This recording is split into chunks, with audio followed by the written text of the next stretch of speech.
Hello, Europe. It's your boy Lobo. Welcome back to day number 2 of the UFC. I am joined by my ever so lovely co-caster, Jonathan Hyde. How you doing, buddy? We are back for day 2, and boy, do we have some incredible EU action for you today. How you feeling? I'm feeling great. I'm ready to go. I'm ready to rumble. And I think our teams are too. We got some awesome fire matches today. And I'm just so excited to see what our teams are coming in. We're going to see some familiar faces with our Thank You Next versus Mia Familia fighting it out for 8th place today in our league, in our fight club. I mean, I'm so excited for this. So today is a very, very kind of special UFC. We've got 2 styles of matches to show you guys, like Mr. Hyde just mentioned. Game number 1, Thank You Next versus Mia Familia, is going to be a placement match. As you can see in our second match, Big or No were the ones that achieved the 7th place finish in the UFC. So this match between Thank You Next and Mia Familia is a placement match. So then these 2 teams will be fighting to move on to the next stages of the UFC. However evolving we are over here at the Engage GG channel. Now, if you guys want to check out all the stats from these players, you can go check out the website. It is playunite.pro. You can go check out all of the incredible teams. You can go and check out the standings. You can go and check out the results.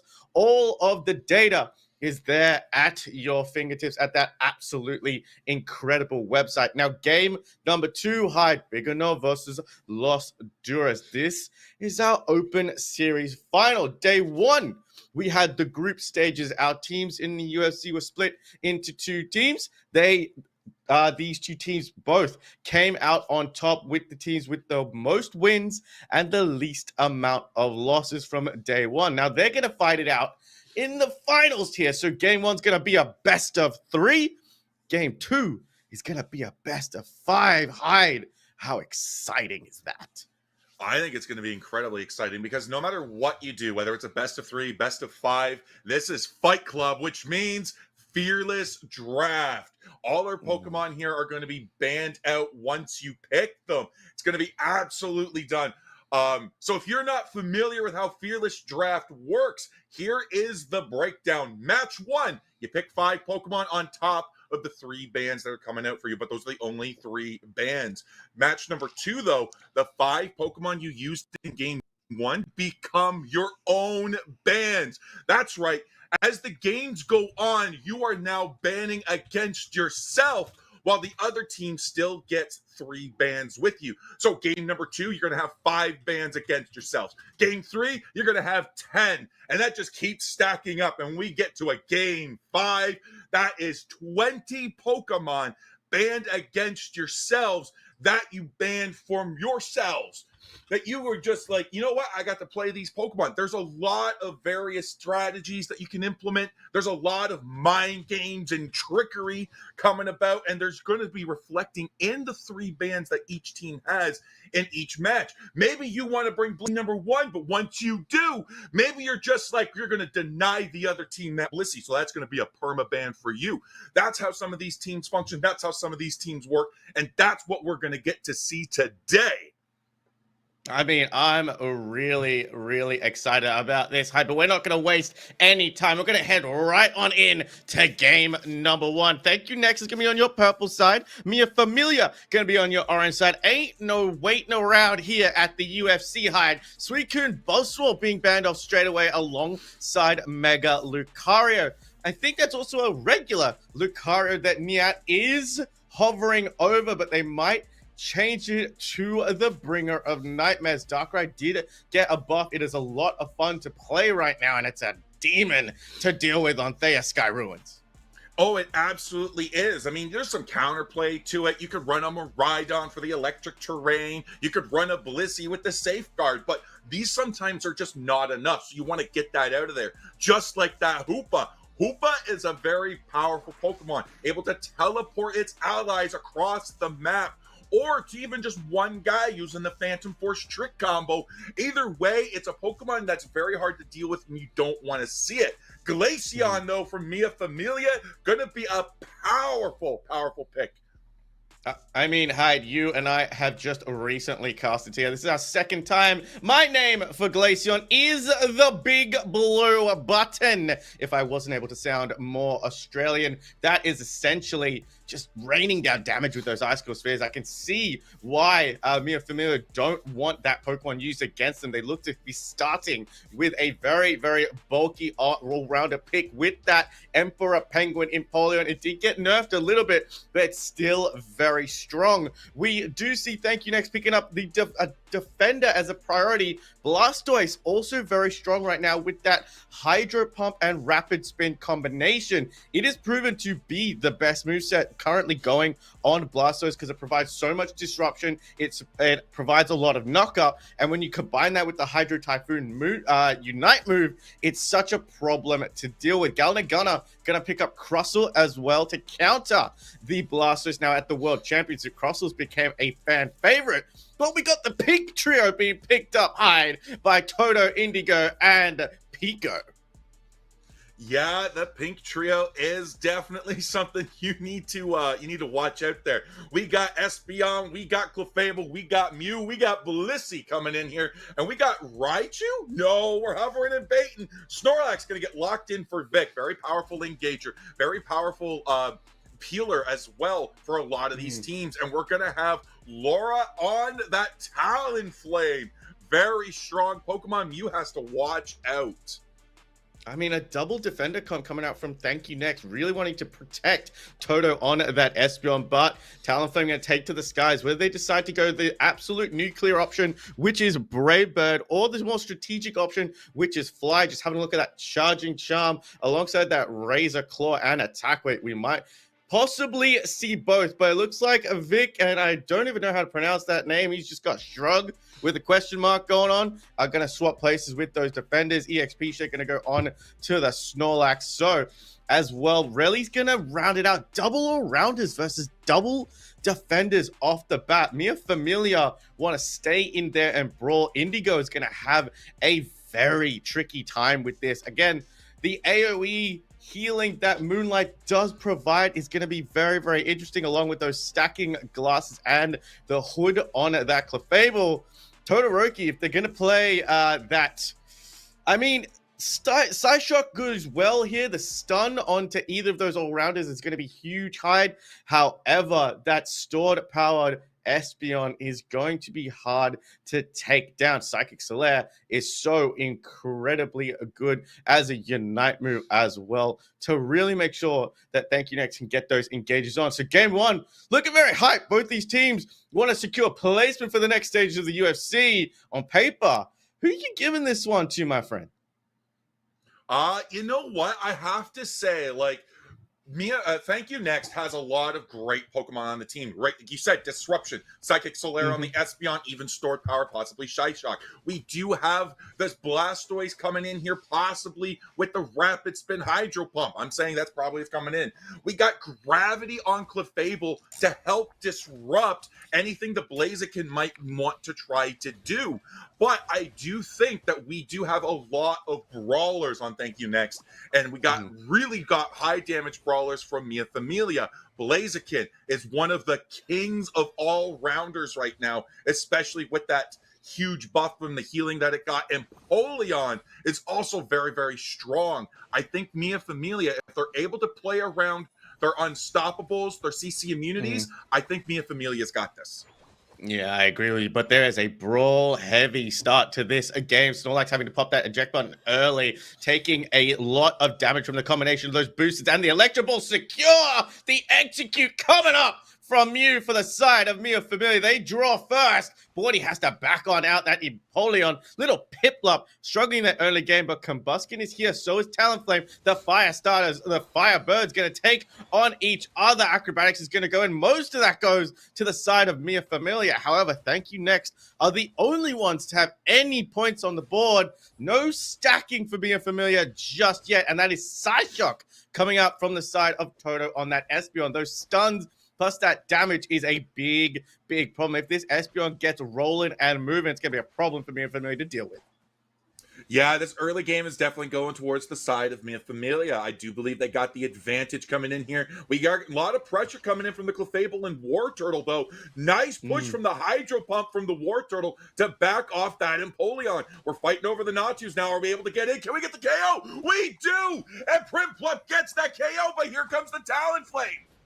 Yeah, look, Talonflame took to the skies. You can push Primplup away as much as you want, but as soon as they have access to that Metal Claw move, it is a dash. It is a sure hit as well if it's able to target onto you. Blaziken is going to try and rip down this Regidrago.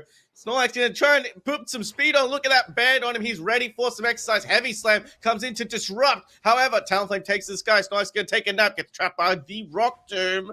A lot of feeling out so far going on in the early games, the early start of this match. Hyde, big Solar Beam going to try and chunk down the big thick boy.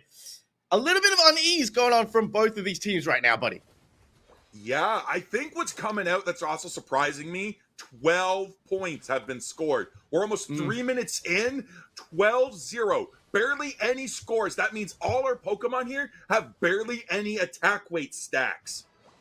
I agree with you, especially, it means like only Clefable has got those stacks on that those special attack specs as well, so that healing is going to be nice and high. That Empoleon barely doing any damage, but going to go after the Blastoise this time, going to go straight into the Hydro Spin. Overheat is going to go through, but the eject, whilst Blastoise was still spinning, the XP is going to pop from the Clefable. Can they get away? They are. Blaziken trying to chase down, but ain't no way you're going to try and score 30 in the face of our Clefable, who's also going with Follow Me, so no gravity this time round. The Side Shock does manage to hold down the Blaziken combination with the Talonflame. It takes down the Firebird, and thank you, next. Say, please give us some more. Rock Tube trying to come in, but no. 84 unanswered points. Donut stores for Mia Familia.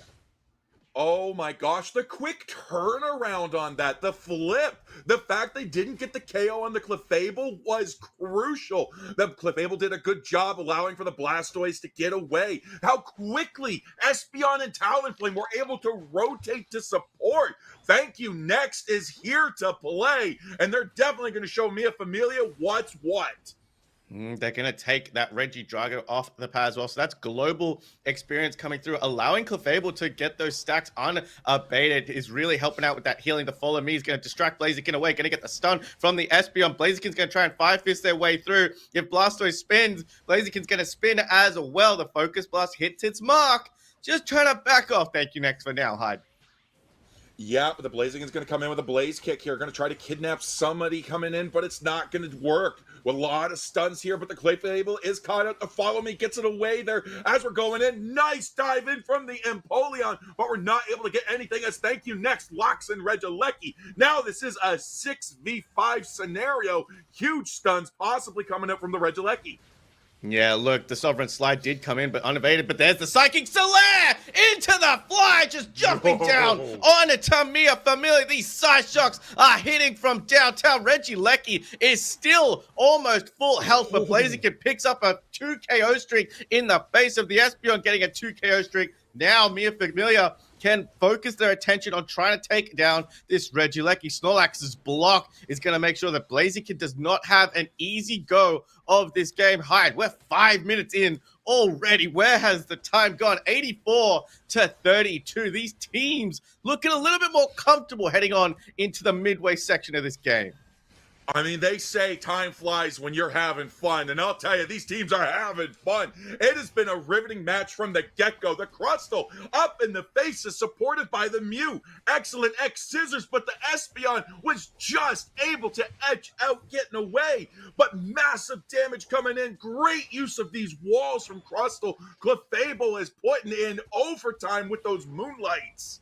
I mean, Galnagana has locked in with the Rock Tombs. It's such a problem to deal with because you have to use your dashes to get past the wall. 27's going to go in for the Empoleon as well, bringing that scoreline a little bit closer, but still about 24, 25 points. But no, I'm mistaken, as Talonflame gets a sneaky little 20 score inside that tier 2 on the top side. Blaziken has found Clefable in the bush. The Overheat's going to tickle it, but gets stunned by the Side Shock. The Bliss Assistance is going to come out into to the Psychic Select. Espeon is just going to get away. Clefable rolls the RNG into the block, and Heavy Slam combination picks up the KO on the Mew, and Mia Familia are losing this 3v3 in the situation. It's become a little bit more even, but Blaziken gets taken down to the side shot. Toto is on point. He is not missing any of these shots right now. Yeah, that Blaziken is gone, but we still have a very powerful core in the Blissey Crustal here defending Mia Familia's tier 2. This is going to be allow them to see what's coming in, and the Blissey gets caught out. It's Crustal and a Dream as Thank You Next turns onto the Regieleki. Oh my God, Laura on that top side with that Talonflame taking down the mythical Pokemon. The new Regieleki is on the board right now. Empoleon's going to try and take this off the map, but a beautiful block by Snorlax is going to ensure that Regieleki does get reset. Hydro Spin does stun out the Empoleon. Overheat goes a little bit early. The side shot came in from Toto, but it was Blaziken that managed to secure. Galnagana in a tough spot right now, just trying to get up but get stuck between a Snorlax and a hard place. There's the Hydro Spin causing a lot of stun and confusion for the side of Mia Familia. Blaziken is trying their best to do anything, but again, a beautiful block caught between the Hydro Spin combination. Thank You Next is doing so well to suppress all the movement and just advantage that Mia Familia is trying to do, but to no avail. But just like that, hide. We've got Groudon. It's time. The game is on. Thank You Next taking control of that central area.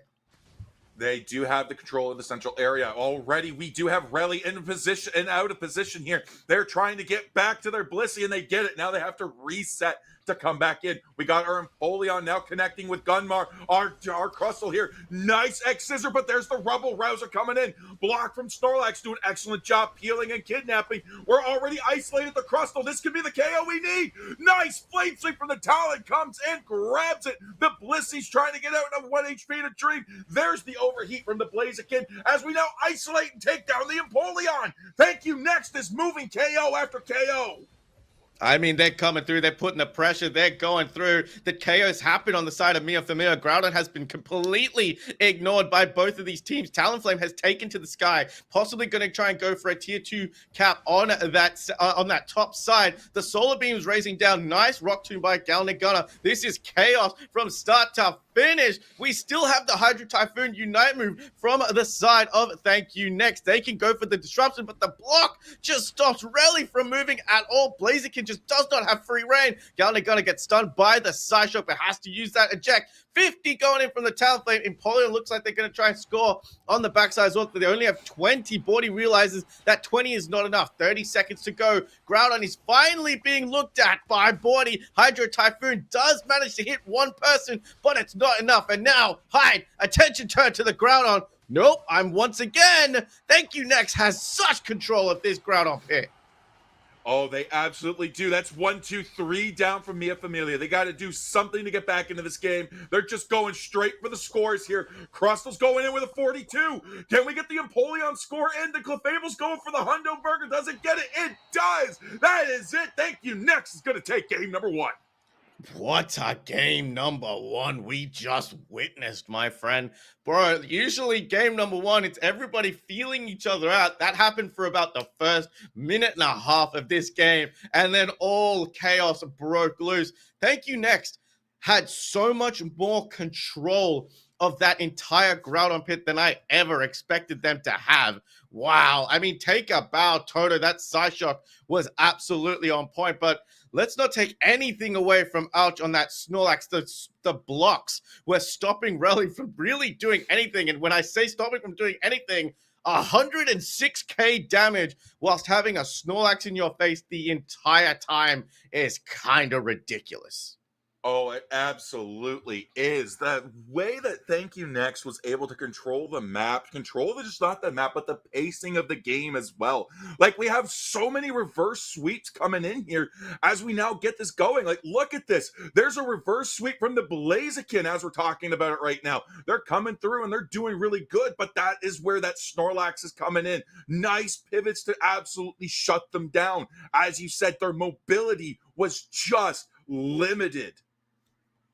agree. Look, Fable also rolling close combat in that Groudon pit was incredible, but we saw the amount of times that they were stuck between the block of the Snorlax and the Hydro Spin of the Blastoise. That is why Hydro Spin seems to be the go-to moveset coming out from the side of everything going. So again, incredible job from the side of Thank You Next, just suppression. They put on the throttle when they were in the winning position. They turned back and retreated to the pads that they had. And also, just heading into this 20-second moment here, all of their tier ones for Thank You Next were still up. So really good rotations to defend that, but then also putting pressure on so that Mia Familia couldn't focus any of their pads was absolutely fantastic. Man, what a game one. What are you expecting we're going to see in game number 2? Because Fearless Draft, they can't use those Pokemon again. However, I mean, we could see it in Polio come out for the side of Thank You Next if they so wanted to happen.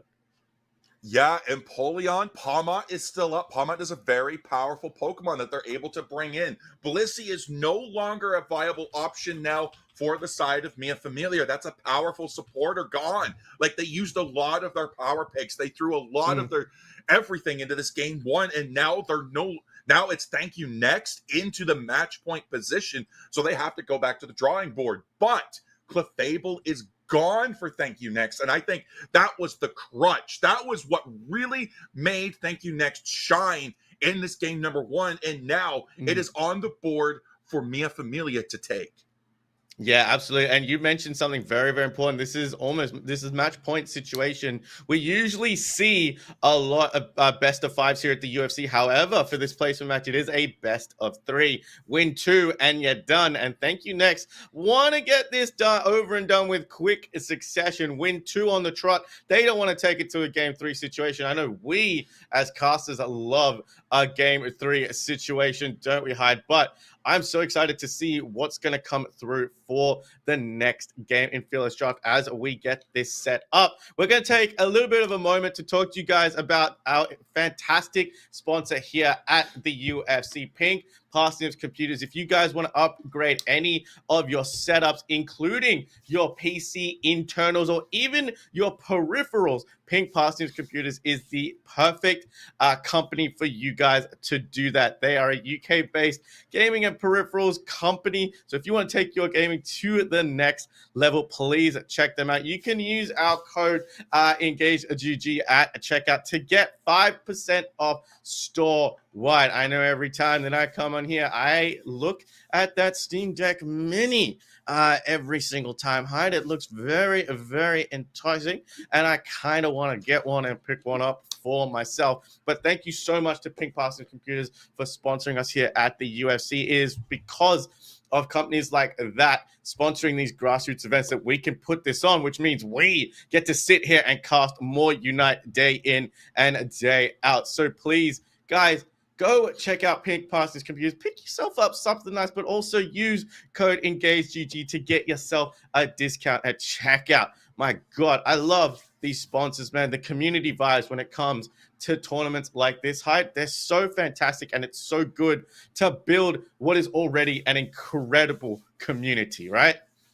Exactly. I mean, when you think about it, last year, like years ago, like when we first started, we didn't have a hope and dream of getting a sponsor like this, and like a lot of this stuff was really dry. But then as we keep putting on productions like this, as we keep increasing the quality, as our fans keep engaging with us, as everybody just keeps coming together, the quality goes up, the gameplay goes up, the casters get riled up, like everything just keeps coming together, and it's great. But speaking of coming together, game number 2 is here, and the bans for right now: Suicune, Blastoise, Mega Lucario for Thank You Next, Blissey, Glaceon, and Mew for Mia Familia. Darkrai gets let out of that ban jail. It's funny that Thank You Next are actually going to ban off Blastoise because they just don't want to play up against it, considering how effective Blastoise was at completely shutting down Mia Familia in game number 1. Glaceon is an interesting ban coming out from the side of Thank You Next. It could be a target ban. Glaceon's not too strong in the current meta, but it is a pretty much a big blue delete button. Toto's going to pick up Miraidon, one of the strongest attackers right now. It's not used so much because of just the amount of Pokemon that can dive onto you. Miraidon does have probably the highest mobility, except I think for Raichu and probably Inteleon when it comes to attackers to just dodge and move and avoid anything that dives onto you. But it's still very squishy for how powerful it is. I like the fact that Thank You Next have picked up Wigglytuff here, Hyde, because Niat has picked up that Darkrai, and with the buffs to Darkrai, that double sleep combination is definitely not something you want to deal with. No, you don't want to deal with that at all. The Alcremie is also a very good option as well. Blissey may have been banned, but Alcremie, with an empowered Decorate, also has a cleanse feature. Some people don't know this, but it is a very powerful tool that could be used against Darkrai if you're timing it well. But one of the most powerful things about Alcremie is also the healing it provides. So whether it goes into that Decorate or whether it goes into Recover, it's going to be a powerful option for the side of Thank You Next. Snorlax, though, playing for Mia Familia, the powerful engages, the powerful peels, the powerful double wall combo from Gale Gunner and Lola is going to be absolutely nasty for Thank You Next to go into. See, here's the thing, Hyde. Just because I think Wigglytuff has been taken off the board for the side of Mia Familia, why do I have a sneaky suspicion that Snorlax might play Yawn here for the double sleep once again, coming out to combo that with Niat on that Darkrai? That's just a little bit of thought on my brain there. Again, I like the Armourouge pick. Armor Cannon has come to the forefront once again. However, we're mostly seen with that Fire Spin combination. So a lot of bulk going on to the side of Mia Familia, but double attackers coming out for the side of Thank You Next. So they don't have the biggest, bulkiest front line going for them right now. Do Thank You Next. And again, with a Leafeon on the opposite side, it acts as a complete delete button with that Emerald two-step for any ranged attacker, but Alolan, Raichu, and Miraidon are probably the two best Pokemon to really try and kite any kind of attack attempts for a Leafeon. Leafeon's going to take the central lane. Raichu's going to take the central lane for Thank You Next as well. Now, I'm very critical, Hyde, of Leafeon. It's probably one of my least favorite Pokemon in Pokemon Unite. You'll learn the Lobo lore the more we cast together. I do not like that Pokemon. I think it needs to be nerfed into the ground. But what I like to see is Leafeon take that first central buff and then go and invade their opposing team's central lane to really make sure that they can't get online. But what Leafeon is doing here, going to go into lane early, trying to figure out where they want to attack first and get a lane position and advantage, which is exactly what Rally has done. The intelligence of Rally on these species is incredible. Yeah, but in doing so, they have revealed their position. Now, Raichu has the advantage of knowing where the Leafeon is going to reinforce that lane. We do have 6 points here scored from Mia Familia, but that is not a lead that's like any sort of comfortable in terms of points. That just means one guy got to stack in, that's it. But we're now moving into the central here. The Natsus are up as we go for a 4-man push into the top, leaving Darkrai alone. Leaving Darkrai alone could go very well or very bad. We could see Thank You Next try and rotate as well, as Raichu and Wiggly have noticed that there are 2 members missing from the side of Mia Familia in the bottom side. Buzzsaw picks up a little Charcadet, slams him back down. Buddy, that's a little guy. That's a little guy, his body. You can't treat him that way. That's just very mean. But Buzzsaw is going to pick up anything and just hit you with it, including your own teammates. Wigglytuff has come out to help. Not really gaining much advantage as Mia Familia wanted by sending 2 members top side. Darkrai left bottom. Unfortunately, not punished for that one. 8-15. Again, a very easy feeling out period for both teams here, Hyde. It has been very chaotic as well, Lobo. Oh my gosh, 5 seconds till Drago. Mia Familia is in position here, but the Raichu is there, but the Wigglytuff goes down. It's alone, but the Miraidon comes to reinforce it. Snorlax is now the next to fall, and Mia Familia is now scattered to the winds as their front line's gone. That's a huge amount of damage they have to watch out for. They try to take a flanking position, but the Raichu picks up the Darkrai. The enhanced charge beam along with the mines that Laura can just put down with this Alolan Raichu. I've said it over and over and over again. I believe Raichu is the best attacker in the game right now. Its ability to move, but also ability to put out just ridiculous amounts of damage. They're going to turn their attention to the top side. Relly's looking for a flank, but Wigglytuff is there to protect this Miraidon's flank. Thus, Fire Spin coming out from this Armourouge almost makes it act like a pseudo all-rounder, but there's the power hide of the Thunderbolts and the Electro Ball combination. It just does such big amounts of damage. And again, Boswell is going to just replace you. So even if Laura mispositions any of those mines, Boswell can just pick you up, slam you down on top of the electric grenade, and boom, there you go. And that's the kind of synergy you want to play with as well. It's a lot of synergy people don't even think about. That's the power of being able to be in a 5-stack calming with your team. But the Raichu Thunderstorm Aerial is going to come out. We're going to pick up the KO on the Mr. Mime. Armor Rouge alone to the dream. 7 points left on the pad. Can they defend it? They're already gone. They might be a pseudo all-rounder, but they still have the squishiness of an attacker. I mean, the Regis Steel buff is actually helpful. There goes. Oh my god, Miraidon just barely stopping that 40 from going in, as well as that Regieleki had to put on the brakes and not travel through into that T1 on the basement side. 105-6, a 99-point lead heading on into the 6-minute mark. Mia Familia had the more, I want to say, complex comp going on. It felt like Thank You Next had a more squishy comp, but again, Leafeon just hasn't had a chance to get to that back line and really do damage to those attackers. They're going to chase down. The X attack has been popped by the Buzzwell. It's going to push it away, slam it down, try and return some health. Has to pop the eject. Cremie is here to help. Fluffy, clean, supreme into the Ultra Swole slam. Heals the Buzzwell back up to full health. The Psyshock misses anything. The power swap trying to enhance 40 on that Armor Rouge. What teamwork coming out from the side of Thank You Next. Now, someone might go in and say that Leafeon just wasted its Emerald 2-step, but it's a Unite move that's able to come back very quickly, and they got both the Ultra Soul Slam and the Fluffy Supreme out for it. I think that's a valid trade. As we're coming in for the Thunderstorm Aerial, the Raichu's going to take down not one, but 2 KOs for the 2 KO streak.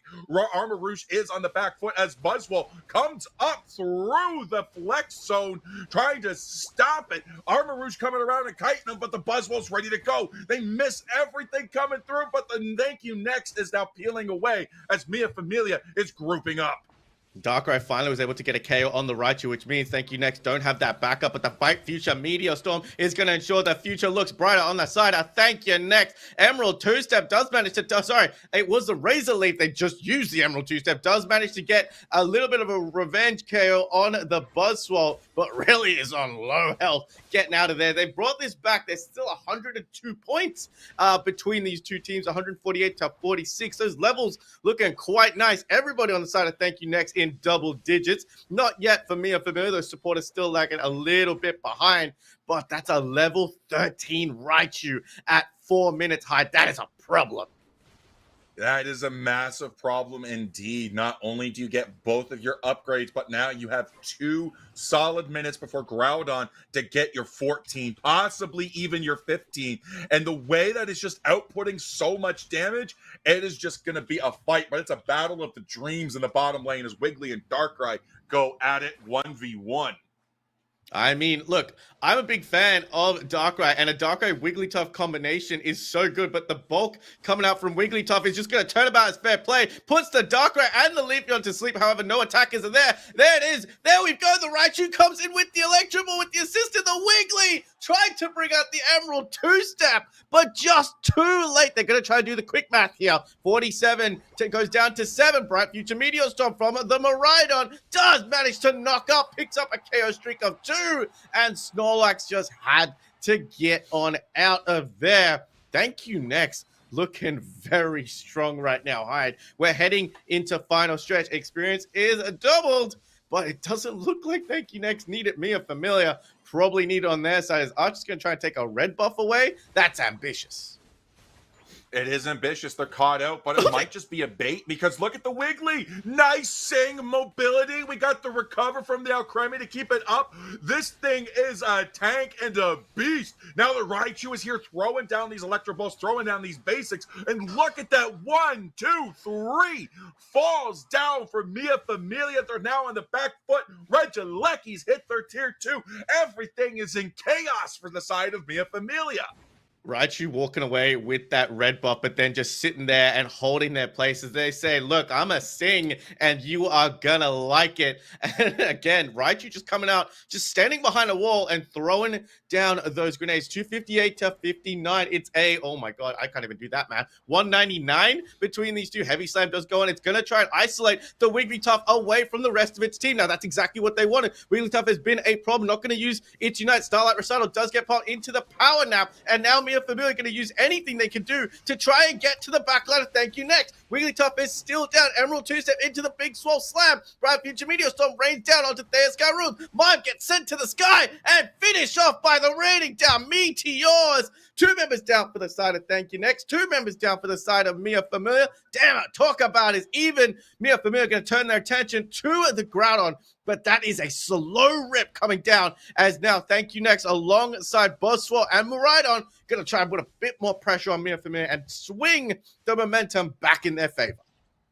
You know, I never thought I'd see the day a speedster gets chased down by a Wigglytuff. That is, and they're keeping up too. Oh my gosh. But here we go. We got the group and the Sings coming in, but the Wigglytuff once more is isolated and taken down. 1 minute, 10 seconds left on the clock here. Mia Familia has to take a stand. They have to make a move. We have the worst nightmare on the Darkrai still in the pocket. No Unite moves up for any Pokemon still alive on the side of Thank You Next. They're ripping the ground on. They're going for it. The Buzzwole's coming in. They're trying to do it. It's down to a quarter. It's down to an eighth. It's down to a sliver. And it's taken. Thank You Next secures the Groudon. Where did the secure? Of course, it came from the Miraidon. The worst nightmare went in on the Raichu, but however, Raichu managed to survive that one, then got healed up by Alcremie.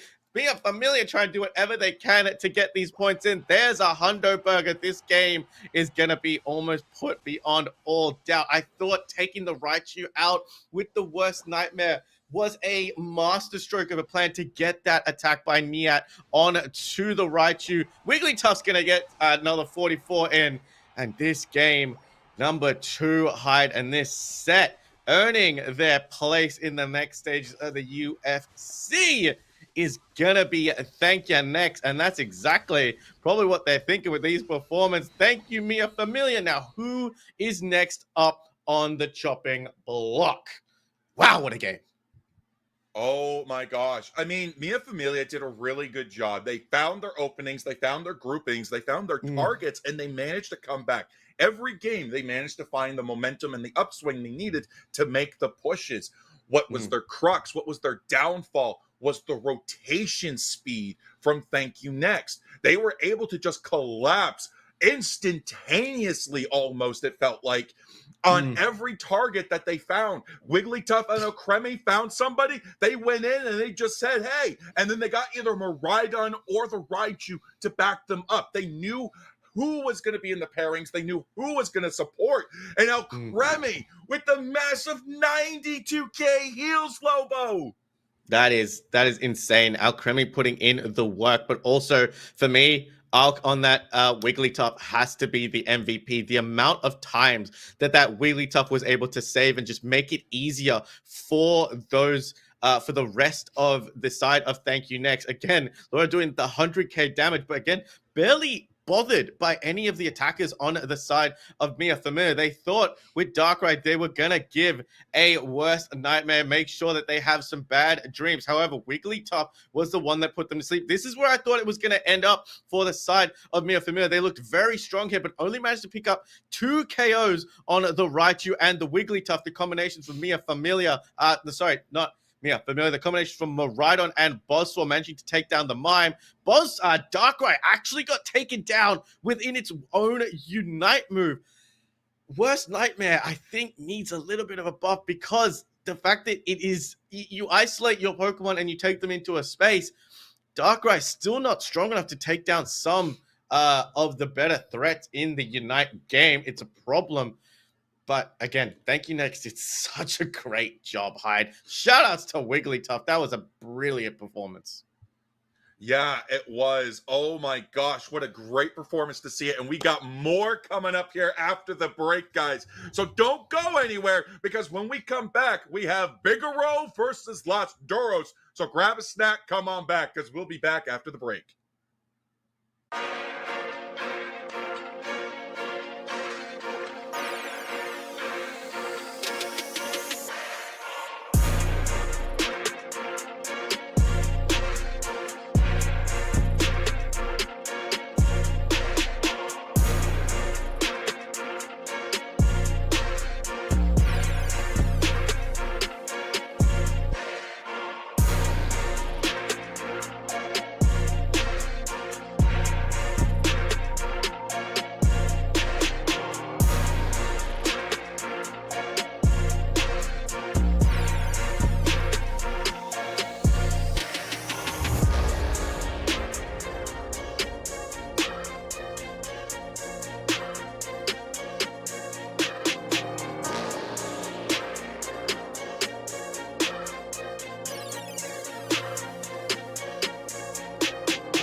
Hello, you're Pokemon trainers, spectators, viewers, and uniters of all ages. I don't think I need to introduce you to myself, but I'm gonna introduce you to my absolutely handsome big daddy of a co-caster. That is Spartan Tana. He is bringing the chaos energy because behind the scenes, this man had the audacity to tell me that Raichu was overrated. How very, very dare you? But also, very big welcome to you, my guy. How you doing? It's time. I'm gonna let you take my favorite line for this one because I need it with all of the chaos energy in 3, 2, 1. Give it to me, baby. It's fight night, baby! I am buzzed, mate. I'm very happy to be here back on the mic for some Pokemon Unite action. The Unite Fight Club, we've got promotional games that have just concluded and they were electric. And now we have the finals from the Open Series. It's a best of 5 and it's going to be even more hype than we've already seen. Production, if you could please bring up that schedule graphic one more time. Thank you. Next have secured their spot in the next stages of the UFC. And now we turn our attention to this one. Bigano versus Los Duros. These two teams came out of the group stages that we saw earlier in the week. They had the most wins and the least amount of losses coming into this one. This is a best of 5. And I'm so excited to see this because, Tano, how long has it been since we've gone the full set of 5 here at the UFC? These teams just want to get it over and done with in 3. That they do. It's happened quite a few times now, buddy. And the most exciting thing about this game is that Los Duros, whilst this is the Open Series Finals, currently in the Unite Fight Club are number 1. They are the top seed. And Le Begogne, currently coming in here from LFPU, they are undefeated over there in LFPU, buddy. So this is two massive titans of EU Pokemon Unite really going at each other to see who wins the Open Series.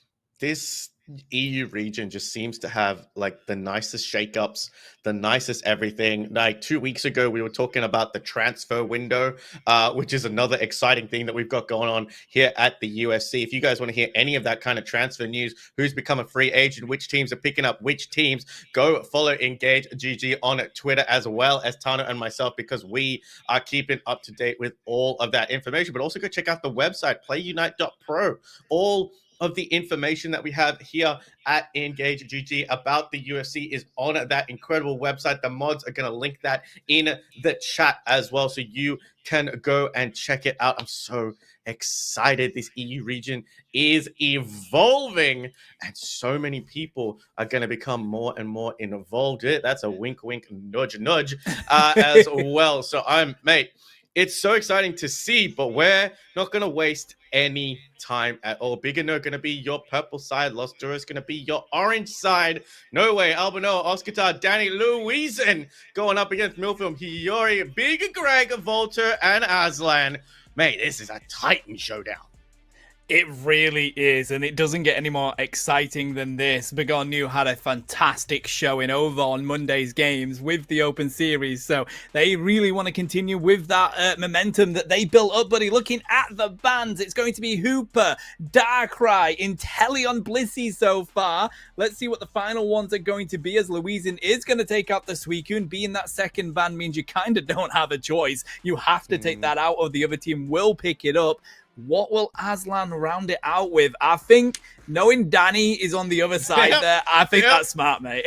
I mean, I don't know why Bigano decided to go with you on this one. They're banning out Raichu. Danny is my inspiration for the way I enjoy Raichu right now. So just don't want to give them any of that. And we saw the combination of Raichu and Miraidon in the previous game. Such a problem to deal with, even though Mia Familia had a Leafeon on them, but that Leafeon was completely shut down. So good are these attackers that are just able to move around the map so easily. Speaking of Pokemon that can move around the map so easily, we've got Oscar on that Mega Lucario, but a very, very common, strong, and powerful combination. Strength and beauty, if you will, Tano. Just like me and you, figure out which one you are. We'll talk about it later. Volter and Greg gonna go for that Eldegoss and Boswell combination. Yeah, it doesn't get any more perfect than that, really. No way he's going to round it out with a Snorlax here. So I like Los Duros building quite a good foundation of their comp already. You've got Danny on the Mew for that ranged attack and just pretty much all-round team assistance. You've got Oscitar ready with the Mega Lucario to dominate that top lane. And no way just to be wherever they want on Faya Sky Ruins with that Snorlax. But Phil is going to pull out their tried and tested Greninja here, buddy. That is one of their most played Pokemon and one of their better played Pokemon. So that is not an easy task for Los Duros to handle. I mean, we saw Millfield just absolutely pop off on that Greninja early in the week, didn't we? It was such a great performance, especially once they get running and up into that final evolution of Greninja. So Los Duros really just had to make sure that they don't let Millfield start rolling. And if Biganor want to have a strong start to this game, they want to try and get that frog fed. Louisen's going to go with the Blaziken alongside the AoE healing of Albanoa, coming up with the Clefable. Now, Hiyori is a player that you and I have talked about a lot, one of your favorite players. We have seen them use a variety of different Pokemon heading on into this new season as well. I think you were mentioning that they are the central laner player for Biganor. So Delphox is very interesting. The movement alongside that Flame Charge and that Mystical Fire, whether they decide to do that or not. It does seem to be the popular moveset coming out from most Delphox players, unless they really want to pile on that crowd control with Fire Spin. But Oscitar and Louisen have decided to swap all rounders this time, buddy.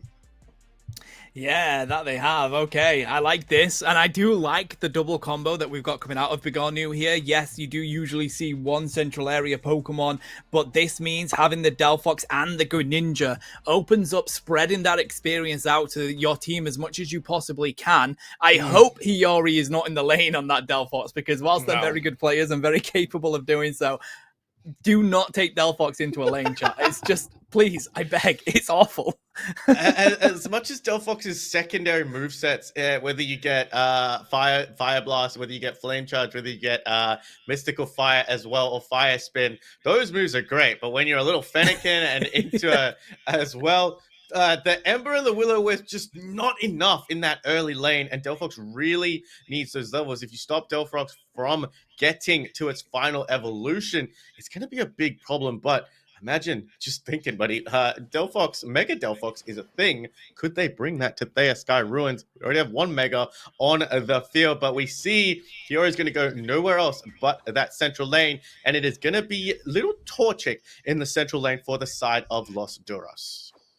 It does mean realistically that Los Duros will have the slightly better power spike coming into the lane from the central area, because Combusken at least has the capability of dropping a decent amount of damage with that kick, and it does have the pull. Whereas on the side of Delphox, you're still looking for a little bit more. I like this from Umbreon, though, as Lan is going to try and see if they can get some early stacks here, buddy, knowing that No Way wasn't there to stop them, and they're just going to be a complete nuisance to Los Duros down here. I mean, Umbreon, again, Levy's getting that level 4 evolution, but they are dangerously low here. They can score 2 to get that through. That is criminal activity, but it's going to cause a KO. Luckily, not too detrimental into these early stages, but that leaves Millfield all by themselves. Going to go with the Electro Ball. Almost got the Execute. Snorlax was going to just hover over that berry like the hungry boy that he is. But this is exactly what I think Los Duros want to do. Keep Millfield in that little froggy state for as long as they probably can. And now Aslan just needs to get one secure over here to try and get the Evo, but Los Duros take it away from them. That is so important, because now Bigarnu are really on the back foot down in this bottom lane. And I love the recognition from the team to say to Oscitar, come down here and put the pressure on. This Umbreon is still an Eevee, will remain an Eevee. You will have a much easier lane. That is how you communicate as a team and make sure that you have the advantage. I mean, but the problem is Hiyori is online as well with that Delphox. Unless that Combustion gets online at Tano, that Delphox has the ability to chase down their counterpart Fire Starter as well. There we go. Oscar just managing to get out just very, very quickly. But Volto with the level 6 is a problem to deal with. And Eldegoss is not going to leave his side. Look how much damage that did to Albino with just one slam. That Buzzswole is stacked. Those muscles are hyped. And they've got the pump and ready to start slamming. It's a good job Lost Heroes take that Regidrago, because giving it over to that Buzzwole would be a dangerous threat. Oskitar now has managed to hit the higher levels on here. They're getting paired up with the Delphox in that sense, but right now they want to go on the retreat. Albanoa looks like they're going to go down here with that Flame Charge about to come in. Oh, they just get away with the follow me. What a dash to get themselves out of range as they go back to the T1 pad. A quick play coming out there from Albanoa, one of the support players that is on the rise here in the EU region. I've absolutely loved seeing their growth in the UFC. Big Solar Beam is going to try and chunk this down. Millfield is very close to that Greninja. The Umbreon's going to help them out, but Mew is being very suppressive right now. No way, just in their faces as a Snorlax. However, I'm a little concerned, Tana, because it doesn't seem like anything on Los Duros' side is going to be able to catch up to that Delphox. Volto wants to have a say in this Registeel, but nope, you can have a hard time out securing a Blaziken. I said never, but you can never say never when it comes to Pokemon Unite. That is so true, buddy. Danny's going to throw out the Musidoro here, using the Mystical Mirage as well, looking to see if they can find a KO before they get the rip on the Regieleki. Fanciful Fireworks is going to go down by Hiyori, and that is just going to mean that they can lock in this objective and put the pressure on to Los Duros here as they push this T1 pad just down to Danny and Albanoa to defend it. Not a lot you can do against that oppression, except trying to answer in the top side. But Lobo, there's a level 8 Buzzwole up there. That's not easy either.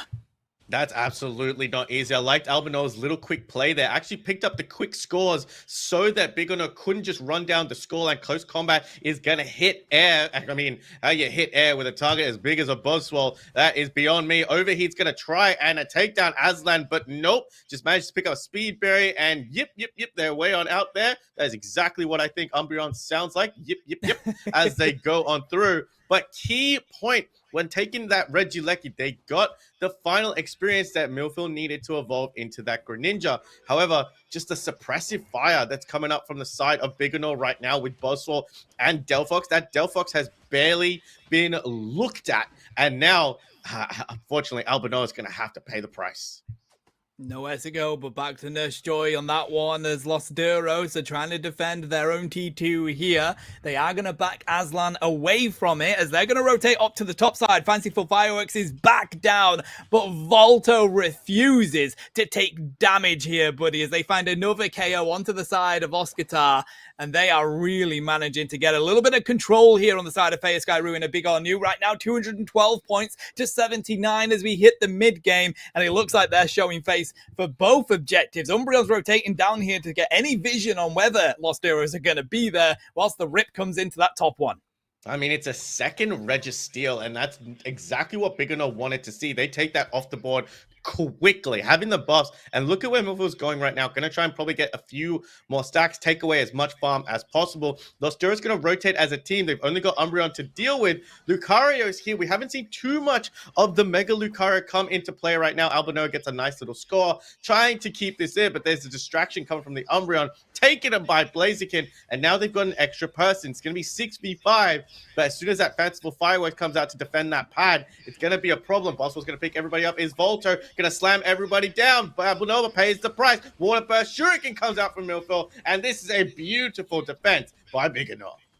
That it is, making sure that despite them getting that objective, they don't get any points into that pad, and they find some good KOs to boot as well. Los Duros are on the back foot here. We're not used to seeing that, buddy. This is the current #1 team in the Unite Fight Club, so they will have a way to come back into this game. Looking at the levels, they're at least managing to keep pace, although Delphox, we already know the danger that can be at those higher levels. They've hit level 12 now. If they hit 13, they are going to have a pretty much zero cooldown on that flame charge.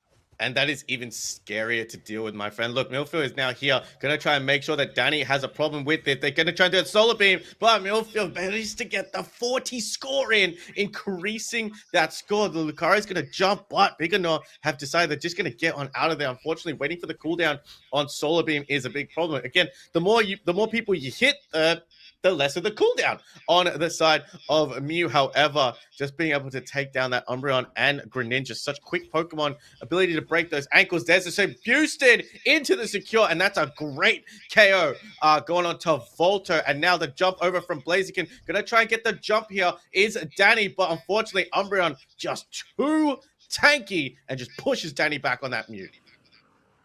Oh, I like this from Louisiana. They're going to get a 40 dunk in, cutting down that level lead. They are going to go for the top Reggie here on the side of Bagonu. Right now, though, it's still a very close game. Looking at that score, it's not going to mean anything in final stretch. We've got 30 seconds before Groudon takes to the field. Double scoring will then be in effect, and they have a T1 goal up on the side of Bagonu. And we know how dangerous that can be, Lobo. It's so much easier to get points in as soon as you go for that Groudon fight. If you take that objective, you are no longer unstoppable, so you have to dash to those first goals. But a couple of you on it means that you will score pretty much instantly.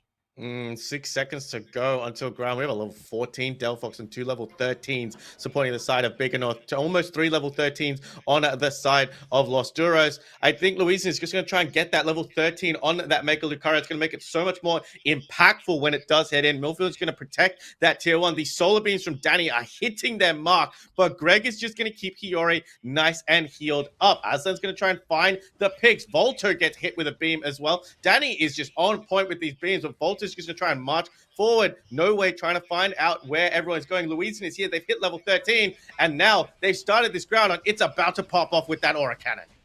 Oh, he's going to be locked in by Oscar Tar. That's the power of Blaziken as Los Duros do look for the bounce back here, buddy. They've got the crowd on buffs. They're not even going to the T1 pad. They're going to take down Milfrill and then eventually rotate to that T1 pad. As a team, they know how close this game is, but there is still a minute on the board. Fanciful Fireworks is down on the bottom side. Now they score the Hundo Burger, but they need more here if they can find the KOs before the Delphox gets up here, and they do rain in some points here. That's a 54, and now they currently have the lead if they can find the picks, because Volto is on the flank here. The close combat's not going to work. They do manage to find Aslan, but unfortunately the KOs were coming through from Buzzwell. It's a double. It's a battle between Volto and Oscar to see who can find the more KOs. But look at this from Alba Noah. Another Hundo Burger in Lobo, and Los Duros are going to take this game from the jaws of defeat. I mean, jaws of defeat, bro. That Groudon battle happened out of absolutely nowhere. Albano is just distracting Millfield here. Even with 25 seconds and a buff on that Greninja, I don't think it's going to be enough. But look at Oscar Tar sitting in a bush, waiting. There it goes. Just the amount of damage into the overheat.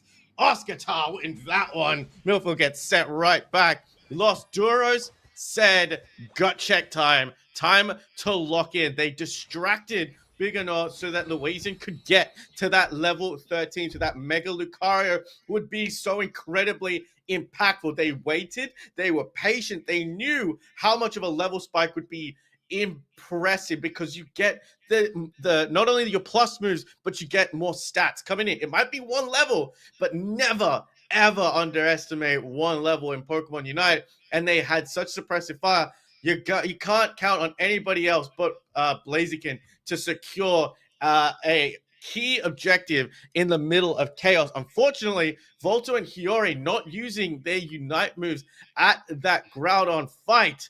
But mate, we saw a lot of fights going on. Those damage numbers across the board, pretty even across both teams. What I absolutely love about that game, Lobo, is as soon as those final few moments were coming through, it was pretty much a battle between Volto and Oscar to see who could KO the opposition Pokemon more. And it ended up being Oscar that got the triple KO, and they'd already scored enough points. A brilliant response from Albanoa as well to recognize that fight was constantly in the top lane, and they have an open goal down in the bottom. They know that Fanciful Fireworks has been used. So Albanoa really recognizes that and actually goes down there to score.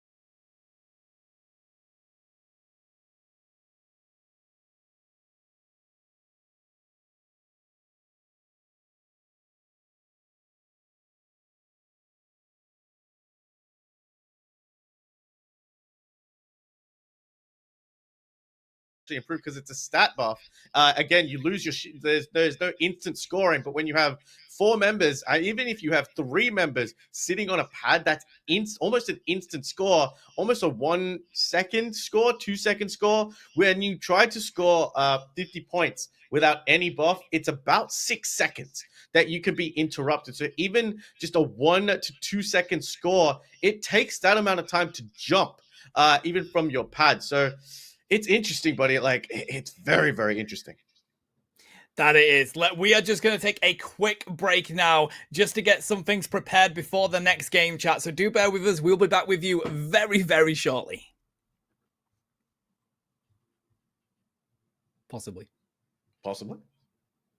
I mean, I heard a word. Production told me that we were going on to a break. Maybe after the highlights. Maybe that was we're still going to see the KO. I'm hearing it in my ear right now, chat. That break, pause, possible break. I mean, oh no, back to us. We'll go a break anyway. But what a way to start off that game. Game number 1. We are going to take a short break, I believe. I think we're either waiting for the teams to get something sorted or we're sorting out something on the production side. So, guys, grab yourself a drink, grab yourself a snack. This one might go the distance. Los Duras were on the back foot that entire game. They're going to put on the pressure, but Los Duras coming in clutch. So, we will take a short break. I need to talk to Tano about his absolutely horrible comments about Raichu in the chat earlier today. So, our first little bit of tension coming between us. We'll get that sorted out as well. Don't go anywhere. We will be right back, hopefully.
Oh, welcome back, trainers. I told you we'd only be a couple of minutes. I hope you weren't too long getting your snacks because now we have the second game ready to roll. And I've got Hyde on the mic with me. How are you doing today, buddy?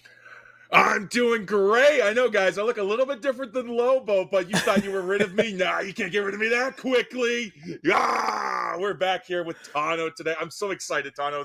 Josh, that last game was so intense. Oh my gosh, I'm sitting on the edge of my seat. I'm like, go big or no, go big or no. Los Duros, you got this. I'm rooting for either team. Whichever team pulled ahead for the points, I'm rooting for the other side because that's just the chaos inside. It's so good, isn't it? I mean, both of these teams are fantastic, and I've seen all of these players competing in different teams throughout this entire offseason, but to see them all clashing here in this one to really find out who wins the Open Series. But on top of that, they're just so fun to play individually to watch, buddy. So, Los Duros, there's a no wonder they are fan favorites. Anytime they're on the back foot, they seem to always find a way to bounce back, and they're still the #1 seed in the UFC. Yeah, and going up against the 7th place team and the fact that they were able to take them to that much of a wire, that is insane. It just speaks to the quality and the pedigree of the teams within the Fight Club here. And it's great to see because once again, we got Hoopa Band. We're getting Raichu out of there, much to Lobo's dismay. Suicune's gone. Mega Luca's gone. Inteleon's gone. Darkrei's gone. And Mifil's picking up the Mew. Oh, I like this. Mephil is so fun. I mean, they've got a couple of players that can use the Mew on the side of Big or New, but even so, they want to take it away from Danny, trying to limit what they can. But that does open up even more, and I know that Danny loves playing that Miraidon, which is always going to be a good shout when it comes to range attack. But right now, Los Duros look like they want to build the foundations of their house first here, buddy. They're going to take the Eldegoss away from Big or New. I mean, I say away, it is actually Fearless Draft. For some reason, I completely forgot that. But No Way is going to pick up the Blastoise here. So that is a decent front line to have on your team already. Absolutely, but it's going to allow Greg to come in with that Blissey there. Taking the Eldegoss is a powerful pick. It's very strong, but when it's already banned, maybe you should have taken something off the table to limit what Big or No could select in their supporters, because they already got the Hoopa gun. That leaves, what, Blissey, Alcremie, Eldegoss, but again, if the Eldegoss is already used against them, that's already good, but they're going to pick up the Blissey and a massive, powerful Zacian on Volto. Yeah, that is good. Now, they do have Louisian on the Crustle for Los Duros, and we already know how amazing Crustle has been since the World Championships, and these players have really gotten to know how to use that Pokemon. No Way looks like they're going to go for the support Blastoise, and it looks like same with Louisian. I would expect one of them to go for the damage build, but right now Hiyori has pulled out the Zoroark, not needing the Comfey. They are really locking in on the side of Big or New. That's a lot of pressure for the early and late game here, and a really well-balanced comp that they've pulled out, and it looks like Oscar. Oh, hide, we've got Metagross on the field. I mean, when you don't have an AoE nightmare such as Delphox, or you don't have a Gardevoir, or even the Raichu, which was banned, to punish the Pokemon that you managed to trap or to have your allies hit inside of your crash and compute there, it is going to be an absolute nightmare for Oscatar, or for Big or No to go into Oscatar on that Unite move. It's going to create that AoE. It's going to force a Zoroark to use its dash just to escape. It could trap the Zacian. Blissey has no dash. Lapras no dash. Mew might have to also burn a cooldown to escape it. So, and we've already seen how devastating Oscatar is on these all-rounders, and when you pair it with Danny on the Miraidon, oh my gosh, that really is going to be a bright future Meteor Storm. That it is. I am fully expecting a Zen Headbutt to come out of Oscatar here. It is so good for trying to hunt down speedsters. Metagross is a speedster specialist in this game. It's so good at the 1v1. It can be very difficult to take down with the shield you can get from Gyro Ball as well, and it's hard to escape with that Zen Headbutt. So I like this plan from Oscatar, and I cannot wait to see how it develops. Again, another team that's really bringing out a balance between early to late game. They've got that Eldegoss, they've got the Crustle and the Miraidon. Late game, you're looking at that Metagross, you're looking at that Blastoise. So a good balance for both teams here. As we just pause, looks like we might have a bit of an issue with somebody may be DC'd. I mean, it's Pokemon Unite. We always have issues like this. Exactly. I mean, if you don't have a crash once a set, what are you playing even? Because that's not Pokemon Unite at that point. It's not Pokemon Unite. It's not even a game. You got to have a crash every now and then, whether it's in the draft, whether it's on the loading screen, whether it's like, all right, I get to move an inch and then a crash, you know. I mean, we're all used to it. We've all done it. We've all been on the receiving end. You've been on ladder. You're just like minding your own business, and all of a sudden you crash and you come out and you're like, I lose fair play points. It wasn't my fault. It's facts, mate. And, you know, there might be a couple of people here that haven't managed to upgrade to the Switch 2 yet.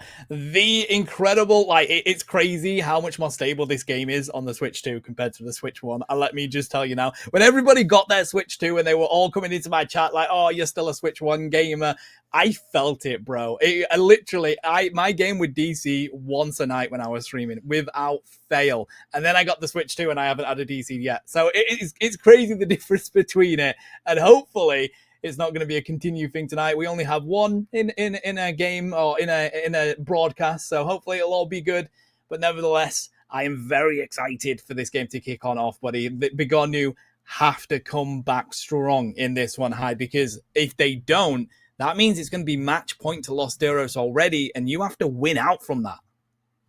Yeah, and winning 3 games against the #1 seed is no easy feat. In fact, it's like the true underdog story you'd only see in theaters. Like, it's not something that happens every day. It's not something that's impossible to happen. We have seen it before, but it's just so improbable. But if there's any team that could do it, I think Big or No has the tools to do it. We saw just how well they were able to pull out from a difficult situation in the last set there, and they came out on top of Los Duros for a majority of the game. So now it's just, they just got to work on their ground on fight. They got to work on how they're going to do that engage, and I think they got the tools to do that, even despite the metagross.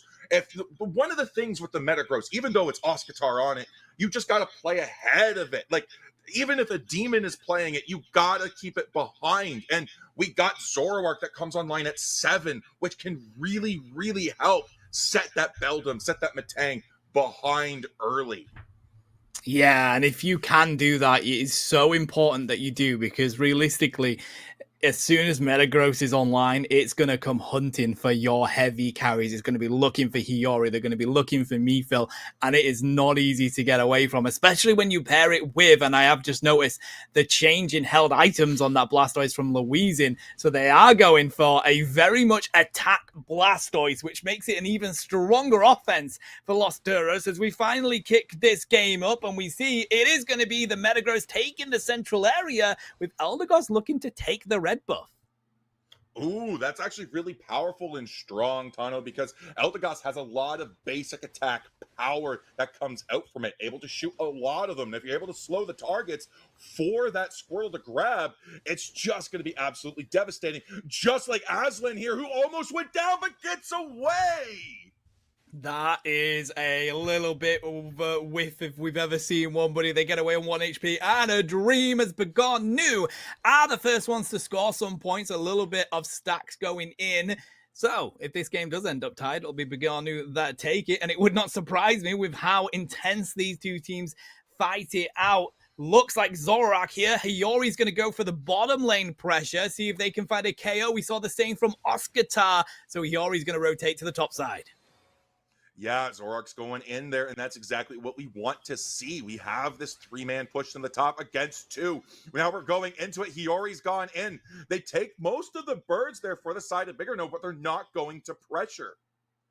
Ooh, okay, so 830s here. They do have their Bunnelby spawning in the bottom side. Looks like Begonu's going to grab most of that second spawn as Los Duros can't get close to it. Louisin's going to push away Volto, but the dog just dashes on back in. That's the power of Metal Claw. The slow, though, coming out from this Eldegoss or Glossy Fur without even the red buff is just a little bit too much. They do get back to their pad as the 8 minutes are about to spawn on through, and the enhanced charge beam is going to continue to be a nuisance for Begonu down in this bottom lane. Yeah, and I'll tell you right now, this Mew right now did not care that the electric terrain was on the pad, because they stopped those scores going in. Reggie Drago now on the field. Our teams need to decide if they're going to play for it. Right now on the top, Big or No is just going to keep the pressure on with that Zacian as Metang moves into the bottom lane. Oh, that's the power of the headbutt, buddy. They do manage to get away, though. That was so close. There goes the gyro ball. I think that was even just tackle, so they don't even have the Zen Humput just yet, but that is what it's going to do. Danny gets a boosted onto them coming from Hiyori, but they're just not managing to find the final KO. Unfortunately, they do drop the damage, and they have to escape quickly. It's a good amount of pressure from Los Duros here to really limit what Hiyori can do until that boosted comes through, and they do find Danny. It's a 4v1 in the bottom lane. You got to push. You got +2. Push, push, push. Get those points in. Get that score in early. That's not just points on the board. That's experience as our objectives at the 7 minutes hit the field. Is going to be the spin coming out from the toys here. Louisin's going to get on the retreat as Oscatar is still looking for that level 9. You don't really want to be taking on the Zacian until you hit that level 9, and they're just going to go grab their experience so that they can do just that. They do grab the bottom Reggie here on the side of Begonu, so it means the Lecky is in that top side, and it looks like that's realistically all Los Duros can do here. They've lost that bottom one. They need to push and take this.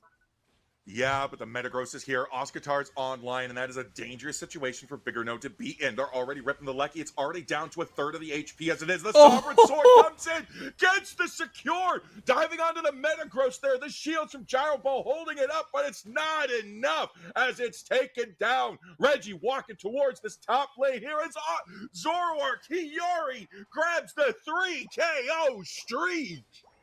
Okay, now what do they want to do? Because you do want to keep that Eos energy onto your Zacian, but you can get a good overcap. That's what they're going to do. 171 points to 60 now. But it does open up that little area of experience for Lost Duro. So now they can catch up, hit their Unite moves on more of their Pokemon. Blastoise being the main one, with Miraidon grabbing that bottom lane experience. They have to keep up here because we've got level 11 on Zacian and level 11 on Hiyori on the Zoroark. So right now, Begonu slightly managing to outlevel Los Duros. Yeah, and they just did pull this bottom tier 1 pad into 1 point as well. Bigger No making sure they're going to capitalize on all of the math and all of the points going into this. They're going to keep that up. They're going to keep that experience there on the bottom there, as we are now 27 seconds away from our basement Reggie. But the pressure is still on. That it is. 5 minutes on the clock now. Begonu are looking for a push onto the T2 pad in the top lane. They're just trying to get a little bit of vision, see where the team is. They now notice that Los Duros are all down in this bottom lane, ready for this Reggie. So they go get that advantage by scoring in that T2. What they want to do here, Hyde, is break that pad. If they can, they will have a brilliant push with the Regieleki, but they don't have enough points, so they have to come back down into the bottom lane. They're going to use the Lapras Express to do just that. And they take the Regirock in the effort as well. No. Los Duros thought they had that. They were on the pad fighting it out, but the secure comes through. Bright Fury Meteor Storm is going to be used here by Danny, but they're not sure where they want to send it. They do find the Lapras. They did say Compute and Crush onto the pad as well, but it didn't work as Zacian finds the KO. Hydra Typhoon has to be used here, and Volto is diving in with the Sovereign Sword. Manages to find Danny, looks for more here with the help of their support, and they do have Mew for the boosted auto as well. Louisan is going to fall. Begonu need to retreat now because Metagross is back with full HP, but a 4 KO streak there, Hyde, for Volto, and they get out through the central area. Listen, if there's one thing that I'm going to take away from this game today, it's that there's one absolute in Pokemon Unite. And that absolute is there are no absolutes in Pokemon Unite. You might have something locked in, but all it takes is one auto from a half-mile away to take the last hit. Because it doesn't matter how much damage you do to it. It doesn't matter how many damage you do. It's the last hit that matters. And now the levels are getting even more out of reach. We have 13 on the side of Volto. They are managing to catch up on the side of Oscatar, though. If they can continue that, that will be the most important thing coming in to the Groudon fight. But despite all of this going on, again, like the first game here, Hyde, we've got 255 points to 131, but 2 T1 goals up for Begonu. If another Groudon fight happens the way it did in game 1, and Los Duros lock it in with a great secure, that's even easier areas for them to score those hundo burgers. Yeah, it's also pressure to be able to put against Bigger No in terms of being able to score a hundo burger. They can try to draw the fight away from the Groudon, go for a rip if they want to, possibly even split up, try to draw them away. We did see an excellent game where we saw somebody just do exactly that. They baited the team away, they held 4 down, and they went for a back cap of 50 to guarantee the lead, and they didn't need Groudon anymore. So that is something we could see happening in this game, but the Miraidon's already collapsing with the Blastoise Eldegoss to take down the Lapras. Lapras will be back for this Groudon fight. They have their Unite move as well. That is a Reggie Ice, I believe, that Begonu have managed to lock on in, so they get that buff for a minute and a half. They're going to be comfortable. Another 50 dunk in the T2 pad as well, coming out from Hiyori there. So right now, Begonu, they've got everything on their side. Los Duros, they're trying to see if they can get aggressive with this, but Begonu were prepared for it. Look at where Hiyori is ready to dive on in. On this flank, Danny may be caught as they dive on through. They're going to get the boosted coming on out, but he gets caught Oh, there's a computer and crush that stops it from happening. And Oscar does go down. Hydra Typhoon's going to come on through, but not before they manage to find Danny. And on the back of all that, Volto's going to get a double KO, leave the rest of the team to zone out Los Duros while they go for the rip onto the ground on. Luizin's trying to get close enough for it. They make a break off to take down Crustle, and this is a difficult thing for Luizin to defend against. The lock-in is there from Volto, and Begone New already 200 points in the lead and looking to take game 2. Yeah, but the Miraidon has the Bright Future Meteor Storm. That is an AoE Unite move. That could come in. That's going to come in now. Going to try to stop it, but it's too late. 54 from Hiyori's going to come in and break the pad. Now we don't have the Unite move. We don't have that stoppage. We can only rely on the charge beams as more points are raining in for Biggerno. That is going to be it. 5:01 to 1:31. 1 minute left. Los Duros is in a very difficult situation right now. Bro, this is Pokemon Unite at its finest. This is the Unite Fight Club at its finest. Begone knew they had to win this game. You give Los Duros this game and then you have to win out if you want to take the set. All it took was one more. So they do manage to take this win, and that is a dominant way to find that final fight. But I gotta say, despite the fact that Begone came out really aggressive, Los Duros always managed to keep themselves in this game. It was always going to come down to that Groudon fight, and it was a brilliant response with Hiyori going for that combo instantly the second they saw Danny getting close to that bush.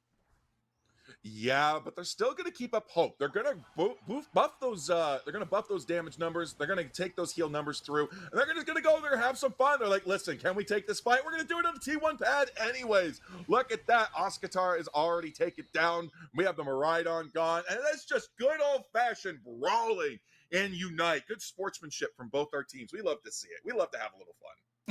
That we do, buddy. I love both of these teams. I know they've got a lot of support in chat as well, and this is going to be a brilliant set. Lobo called it. Lobo thought this was going to go all of the way, and it would not surprise me. That's game 2, buddy, and it was already electric.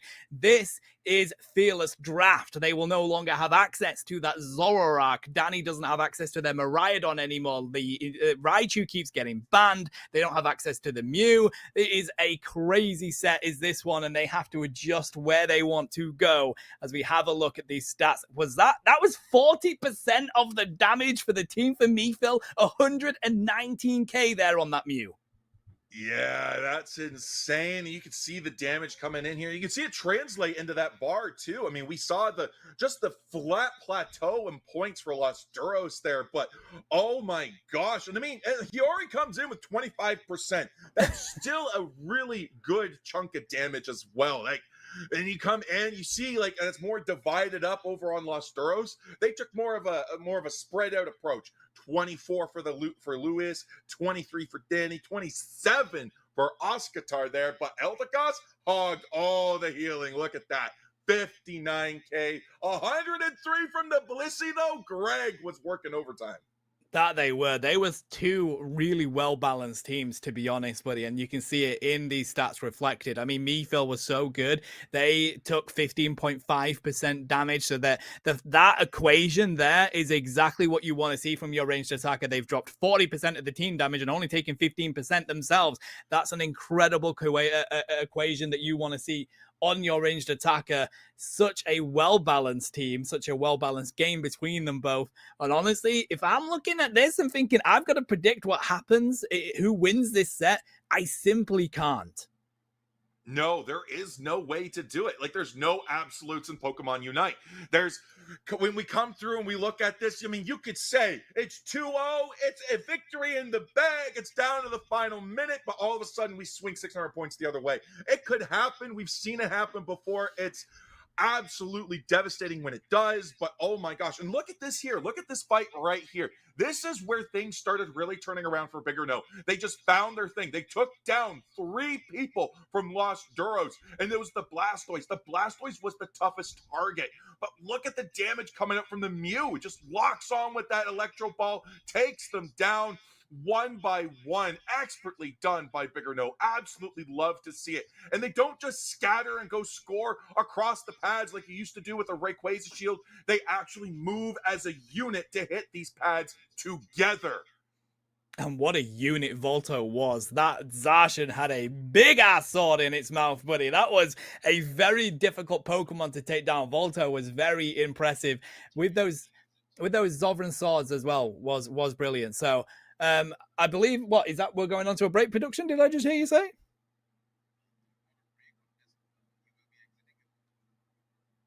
Okie dokie. You want me to do that now? Okay. Bye-bye. I swear there's somebody talking. It's not just the voices in Tano's head. It's not just going on in my head. Are we on stream while I'm speaking to you, production? Is that what's going on right now? Do you want me to leave right now? Okay.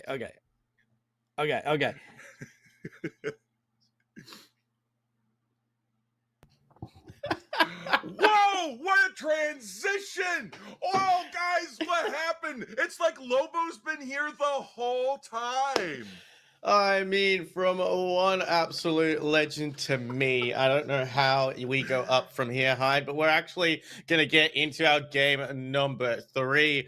Tano just needed a little bit of time to cool down because he got a little bit too excited about that game number 2, but I can definitely understand exactly why I was sitting on the edge of my seat in that game number 2. I mean, we got 3 casters here, right? All of us want to get in on the action, so we are going to cast as many games as possible. I'm so excited. Give me your thoughts on game number 2 before we head into game number 3. We're at 1 apiece. This could go the whole way. Yeah, Bigger No has shown great expertise in both games 1 and 2 in being able to hold the game in their favor. They are able to exert a lot of pressure against Los Duros, which is not an easy feat. Los Duros is our number 1 seeded team. Not an easy feat to achieve, and Bigger No's all the way down in 7th place. So they are showing their teeth, baring their fangs, and saying, we got this. We're not named Big or No for nothing. We're going to go big or we're going to go home. I mean, Bigger No is still one of the newer competitors to the UFC as well. So they did get a late start, but like Tano said, undefeated so far in the UFC. And Los Duros, they want to stamp their place. Like you said, first seed coming up against the uppity upstarts who want to shake up the pack. So what are they going to do? Fearless draft in effect. So all 10 Pokemon that we have seen previously over the past 2 games are off the table for each of their respective teams, alongside those 3 bans from each team. So that's 6 Pokemon total. I talk about this with Tano all the time. 78 plus Unite licenses currently in the game. We're almost at triple digits coming through. Almost. I mean, you can count the Mega Evolutions, but I'm not too sure if I want to. They're just the same Pokemon with a single set. Don't get me started on Mega Evolutions going forward. I have some very interesting opinions on that. But again, Pokemon that we don't usually get to see. Are there any Pokemon that are currently not in the meta right now or not getting played in formats that are not Fearless Draft that you would love to see coming into game number 3? Sableye for one. I'm a huge Sableye fan, huge Gremlin fan. I don't think it's played a whole lot in the meta, but it is a Pokemon that's able to exert a lot of pressure score-wise, able to exert a lot of pressure in being able to set up their carries for combos, being able to get a crucial vision for their team as well. It's a very versatile, universal Pokemon that's able to come in. And I think Cramorant is also a very underrated attacker. We have a lot of damage that's able to come out. It's got mobility with Dive. It's got great CC with Hurricane. It's just a very, very strong Pokemon.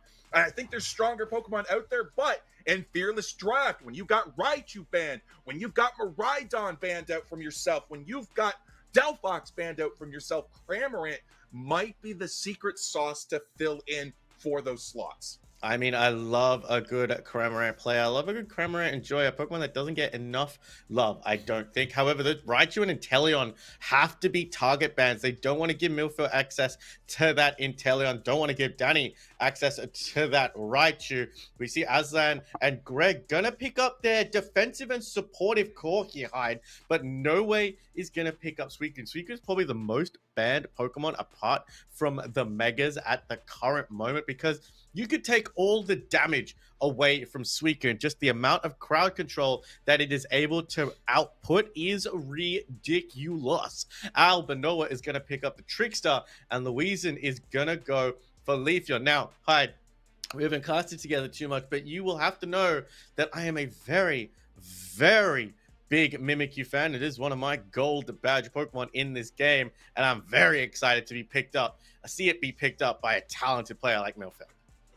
I love a good Mimikyu game myself. It's able to dive into the background. It's able to get onto with play with me. It's able even to just disappear from damage for a few seconds with the play rub. It is a dangerous, powerful Pokemon that I love to see on the field, but I hate to play against it because whether it's a Wild Charge Zero or a play rough Mimikyu, those invincibility frames are just so triggering, and trying to get onto that with the timing is going to be really crucial.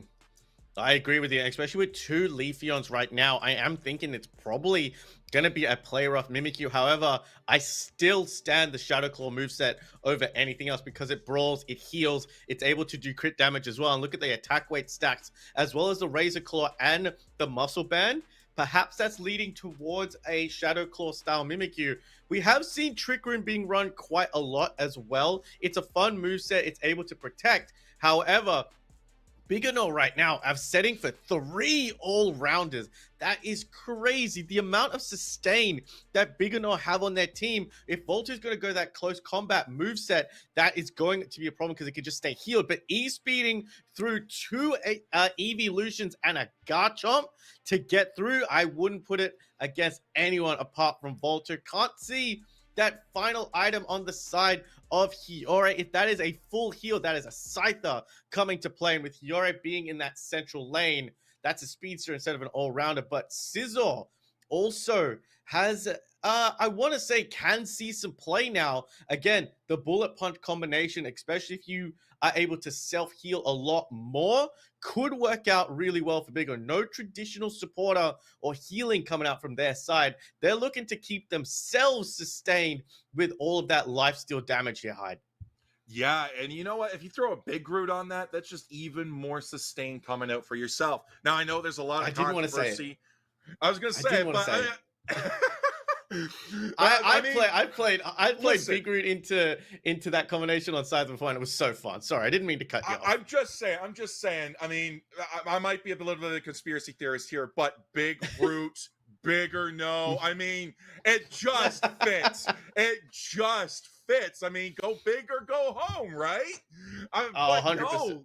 But no, like you said there, the Scyther's going to come out, and even the Garchomp isn't safe from that burst damage. Yeah, I agree with you. Look, Scyther's not, again, it's such a powerful new item, and there's other new items coming into play. We're still not seeing them used so much right now, so we haven't had a chance to really talk about the new items. With Big Brute, we did talk about it. It does increase the amount of self-healing that you're able to do. So when we look at a Pokemon like Clefable, for example, that does a lot of AoE healing, that AoE healing is not going to be affected by Big Root. Clefable's healing on itself will be boosted. However, the healing that it does to its teammates is not going to be affected. But when you look at something like Buzzswole specifically and that Leech Life moveset, that is the one that's going to be affected. It's going to give Buzzswole extra healing with the Big Root. Just a little bit of knowledge there on those new items. And I love the new items. Not only getting new Unite licenses into this game that give it a little bit of freshness to it, but these new items can somehow change the matter as well. The Sableyes have been ejected from our systems. Hyde, we're going to go right on in. It's going to be Hiyori in that central lane. I think it's going to be, of course, it's going to be Leafeon in that central lane for the side of Lost Joes, but we might have an AFK with Albano, so we might have to do a quick pause. We're going to wait to see what is going on. However, these players are still going to go at it with Mimikyu just getting some quick stacks on that attack weight, but there is the pause. We still got those gremlins in our system, Hyde. Unfortunately, those Sableyes are a pesky thing to deal with. They are. They're trying to drag a new Pokemon into Unite that wasn't on the roster. We're having our systems hacked, and they're trying to bring the Porygons into the game. Look, so whilst we've just got a bit of pause going on, I want to take a chance to have a look at these two new items. I got a Unite DB up as well, as we always do on the side, just in case us casters do a little bit of a goofy and forget some of the names of these moves. That's why we always have Unite DB on hand. Beautiful website. If you ever guys want to learn more about what your moves and your stats and everything that you're actually doing and understand the games just a little bit better, Unite DB is a great resource. So the new item right now, Hyde, is really good. It's called the Tenacity Belt. Let me just read out what it does for you. When a hindrance is inflicted on the Pokemon's defense and special defense are increased by 12, 20, and 28% for 3 seconds. Now, in this game, how much crowd control do we have, Hyde? How much crowd control do we have? We have so much crowd control, the Unite community almost rioted when they nerfed the cooldown on full heal. I mean, it's a problem that I think is great. We're still having a few issues right now. I don't know if I think the game is going to have to be reset, guys. So what that means is we're going to have probably redo the draft. We're going to redo everything in vanilla. The comps will stay the same. The bans will stay the same. Unfortunately, it's just something that happens with these events. The game crashes. Nobody can control it. Technical issues all aside, we appreciate your patience in this matter. But let's go back to these items, Hyde. That's at level 30, by the way, the Tenacity Belt, which when you're playing tournaments, it's all set to level 30. So it's an incredible item, especially when you're going into a draft game. You can see what the other team is doing. You can see if your defenders or your more bulkier Pokemon are going to be crowd controlled, whether they're going to get volt tackled, whether they're going to get gooped by a Goodra, whether they're going to get fire spinned by a Delphox. There's so much hindrance going on in this game right now. That item, I mean, it's not like a full heal, but it's like, again, it's buffing your defenses and making you more bulky. So you have to be very careful and you have to be very precise when you're looking at the other team's draft and kind of having a look at what items they're going to play. Because if you got a lot of crowd control on your team, I mean, these guys might run this Tenacity Belt and be a problem. Yeah, and it is important to note that the Tenacity Belt is a little misleading. It's not like it gives your Pokemon extra tenacity, which is resistance to hindrances or anything like that. Doesn't shorten the cooldown. It's not pink emblems. It increases your defenses while you're affected by them, which will help with your sustain during them. So if you're looking to get stunned out and then bursted, you get stunned out. You get your defense increased, and then you get the burst wasted on you for a chance to live on that 1 HP for your supporter to come in and do their supportery things and save you. It's an extra tool that you can use to help throw off the thresholds that the other team believes that they know and understand. It's an absolutely beautiful item. I do like it. I mean, it seems like the community has been clamoring and not a big fan of the a lot of crowd control that's currently happening right now, and the hindrance that's happening on the game. Every Pokemon right now seems to have some kind of crowd control or hindrance method or some kind of stun as well. So having an item that actually makes defenders a little bit bulkier so they don't get stunned out, or even any kind of just extra bulk that you can put onto a Pokemon is incredible. Now, let's have a look at the big root item as well.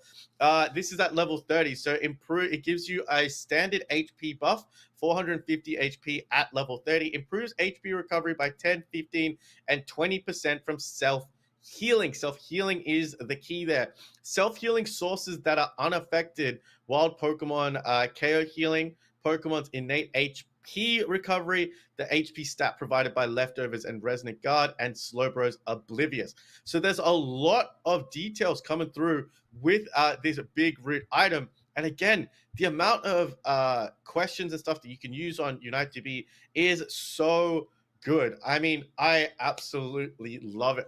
Big root, a nice, fun item.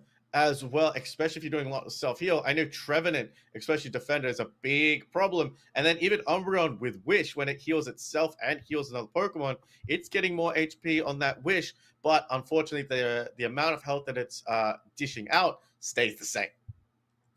Yeah, and that's one of the things too. You got to look at Brick Root as well. Is like it's not for every Pokemon. Sometimes the self healing, sometimes the sustain is what you're looking at. Now, some Pokemon like Scizor was really strong with it. It does enhance it, like you said, the Buzzball with the Leech. Like Venusaur, with Petal Dance, Giga Drain, Venusaur is also really good with the sustain. And one of the things I love about Big Root too is that it makes you choose between two things. You can look at, because you only get 3 held item slots. So with Big Group, you got to look at the other team's comp and you got to think, okay, do I need sustain here? Or do I want to go more damage and burst? So if you bring the Big Group, theoretically, you're losing out on a little bit of the damage. Look, I love talking about these items and these stats and just the way that they can be put in. It makes us understand the game better. It also gives any of the viewers in chat who don't play this, who are not too familiar with this kind of item interaction with players, a much better understanding of it as well. So I hope you guys understand our little breakdown of the 2 new items. As we get back into it, we see Albino is going to go for a cheeky little invade on Hiyori. We've got a Leafeon heading into the central area along with the Scyther. I'm very curious whether Hiyori is going to play Scizor or Scyther. However, so far, Suicune is showing why it is probably one of the most banned up Pokemon so far, putting a big amount of damage on Aslan.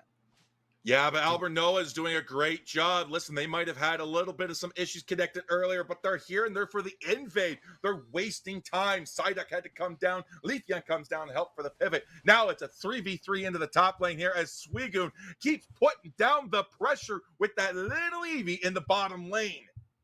As soon as that Espeon gets online, which it is right now, Louisa's going to go into that middle section to get access to these Natus. Those Natus are usually forgotten sometimes, but these are pro players we're talking about here. Hide 4v2 in the top side. The stun coming out from Albanoa. Gibble is going to have to make their way out, but Scyther is not going to let it go. The headache pushes it back, finished off by the bubble beam, and Bigano are taking advantage in this top path as Los Duros turn it about fair play in the bottom path as well, 42-43. Oh, what an unfortunate play for the top side there for Los Duros. The Eevee, the Leafeon and the Snorlax traded sides, turning it to a 4v2 into a 3v1. But Los Duros capitalized. They pushed. Now they're up looking for the real estate inside. Bigger no central lane there. Scyther finds the KO onto the Suicune there, but at what cost? I mean, distracting the Scyther at all costs. You really want to stop Hiyori from getting any kind of levels right now. Leafeon has got the help of Albanoa Louisan looking for some KOs. But Greg on this Psyduck is so impressive. We saw it in day number 1 as well. The pulls that they were getting with this Psychic on the side of Psyduck was so good. The Hoopa Highway is in effect. They want to keep these tier 1s up for as long as they can. Hoei's going to kind of put some freeze down, make sure that Hiyori gets frozen. But it is Hiyori that managed to secure that Regidrago away. Stored power coming out from Espeon. Bigano want to push the pressure on this one. They're looking to attack this tier 1 on the basement side. Yeah, Hiyori almost to Unite move, which is surprising since we do have an Espeon Leafeon to the Los Duros. Whoever's going to get the Unite moves first is going to swing the fights around massively for their teams. 15 seconds until our 7-minute objective spawn as we grab a quick KO on the Lucario. Lucario going down is important there. That leaves Hiyori in a 3v1 situation. The hyperspace hole healing is so good to be able to just reset your team, give them a breather in a very chaotic team fight. I do believe we did see Shadow Claw coming out from Milford on the Mimikyu as well. We've got some more stacks coming. Heavy Slam is going to return Oscar to the Pokemon Center. Quick trip to Nurse Joy, but Louisan is here into the Emerald 2-step, trying to delete Volto off the map. But Volto's Lucario is a slippery one. Managed to avoid just enough damage to live on a little bit of HP and now just resting on that pad. Attention turned to Regice right now. Milfield at half health, dangerously low. Scyther is Hiyori's going to pick up the KO on the Espeon in the bottom lane. That's going to leave Regieleki all for themselves. This means Los Duros has to come together to grab the Regi Ice. They've isolated out Bigger no. They're going to take it. That's experience for them. That's heals. That's shields. And they're moving in onto this T1 pad. Yeah, look, and I was mistaken. It is going to be play rough coming out from Millfield as well. So that iframe is going to be very important to try and avoid Pokemon like Louisian on that Leafeon. Oscar has evolved into the big ground dragon. The push not able to grab Millfield before they hit the play rough. Albanoa surviving very quickly, but this guard jump is a strong one. That block not enough to stop the scoop coming through, but Greg gets a beautiful pull into the Psychic Solaire Limit Outrage coming up from the side of Los Duras. 2 KO streak for No Way. Side the Hiyori's going to put the Green Illusion dive coming through, but the KO comes in, picks up the KO on Oscar. Aura Cannon gets fired up by Volto, and the KO's raining from both teams. 2 KO streak for Volto. 3 members went down for the side of Los Duros, and vice versa. What a fight. If there's one thing you can definitely expect from these teams, it's that no matter what's going to happen in a push, something could happen to swing it the other way. And they did. It was swung one way, then the other, then back and forth. They didn't know who to hit with the bat, and the ball was just bouncing between each teams. I'll tell you that right now. But Lewison's going to look for whether they're deciding to take their central farm or not. We do have that Garchomp going in. Snorlax getting nice vision there as we are gathering for Bigger No in the top, possibly for a push on this T1 pad. I mean, Albanoa still has access to that Hooper Unbound. The roll call can happen at any time they want. They want to try and pick out No Way here. They're caught between Psyduck and Lucario. The close combat. There's the freeze on the Lucario. No Way's going to be able to get back, but the pull from Greg was so good to try and avoid that. Albanoa is going to reset No Way, but on the bottom side, we've got people going in. The block coming out to try and stun Louisian. Garchomp's going to go into the Limit Outrage, into the Psychic Solaire. I think Mimikyu was able to survive, able to Shadow Sneak its way out. The push coming in from Garchomp has picked up the big thick boy that is the Snorlax. To play with me takes out Louisian. The play rough into the Shadow Sneak combination. Infinite Sai gives a damage reduction, and that is close to a team wipe as Albanoa is left in the top right all by themselves, but they're going to call roll right now to try and secure this Registeel away from Bigano. Yeah, but the Aura Cannon out from the Lucario is going to secure it. Takes the Registeel. Goes for the Lucario. Goes for the grab of the Garchomp, but it's not going to be enough. The Emerald two-step goes in. Now we try to forgo the score, but the Regieleki goes in. The Psyduck takes down the Leafeon, and right now, Bigger No is extending their lead. They want to put themselves into that match point position, Lobo.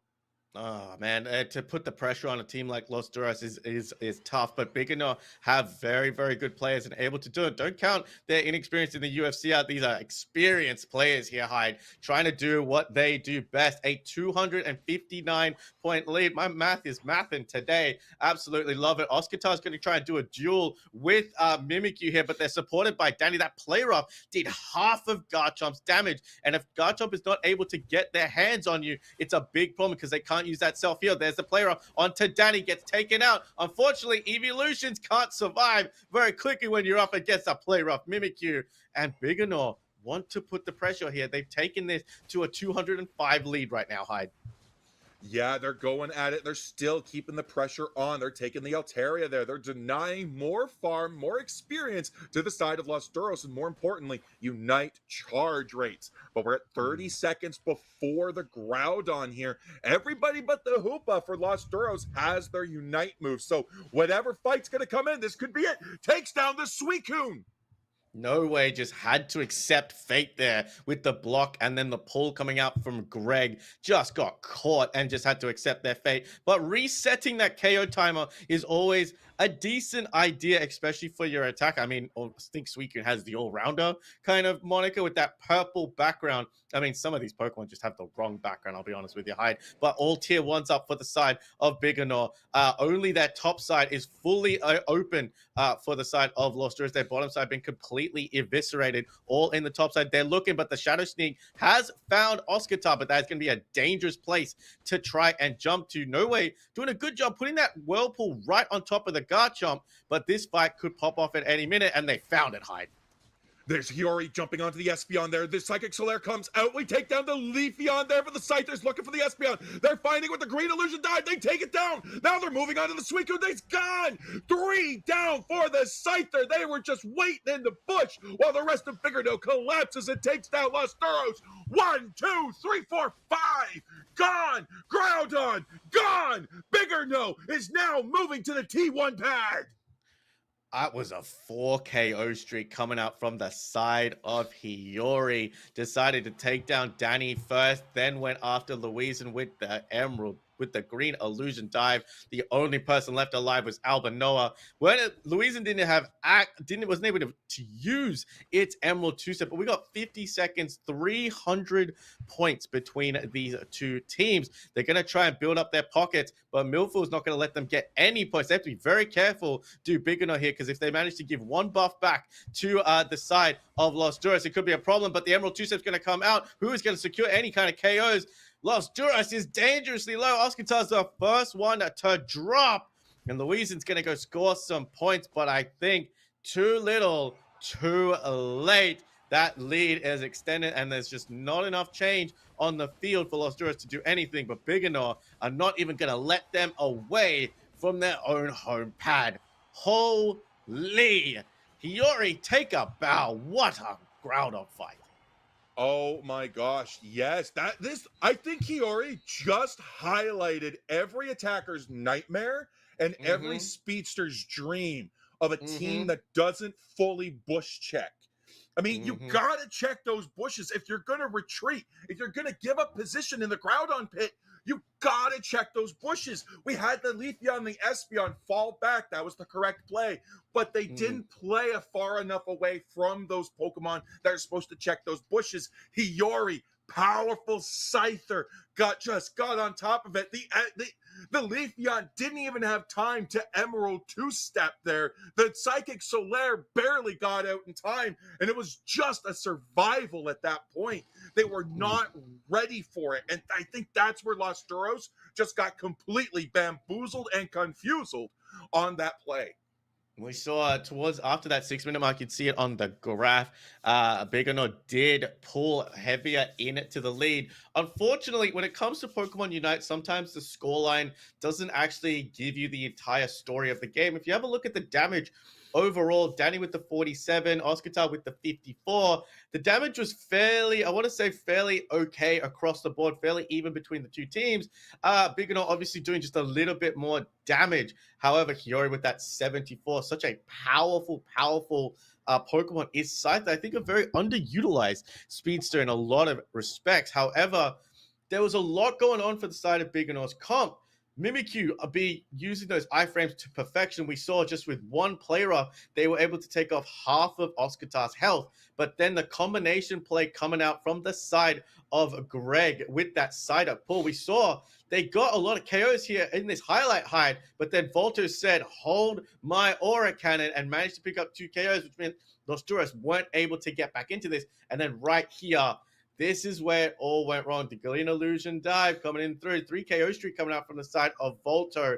Just very the double evolution doesn't seem to work when you're up against an iframe Pokemon like Mimikyu, because that player up just shreds through any kind of attacker and speedster comp because it does so much damage. And I mean, Milfoil was fully stacked, but here's that beautiful Groudon fight. Yeah, that was it right there. Hiyori grabs the 4th KO under that Hoopa there as the rest of the team collapsed to took down Oscar on the Garchomp there.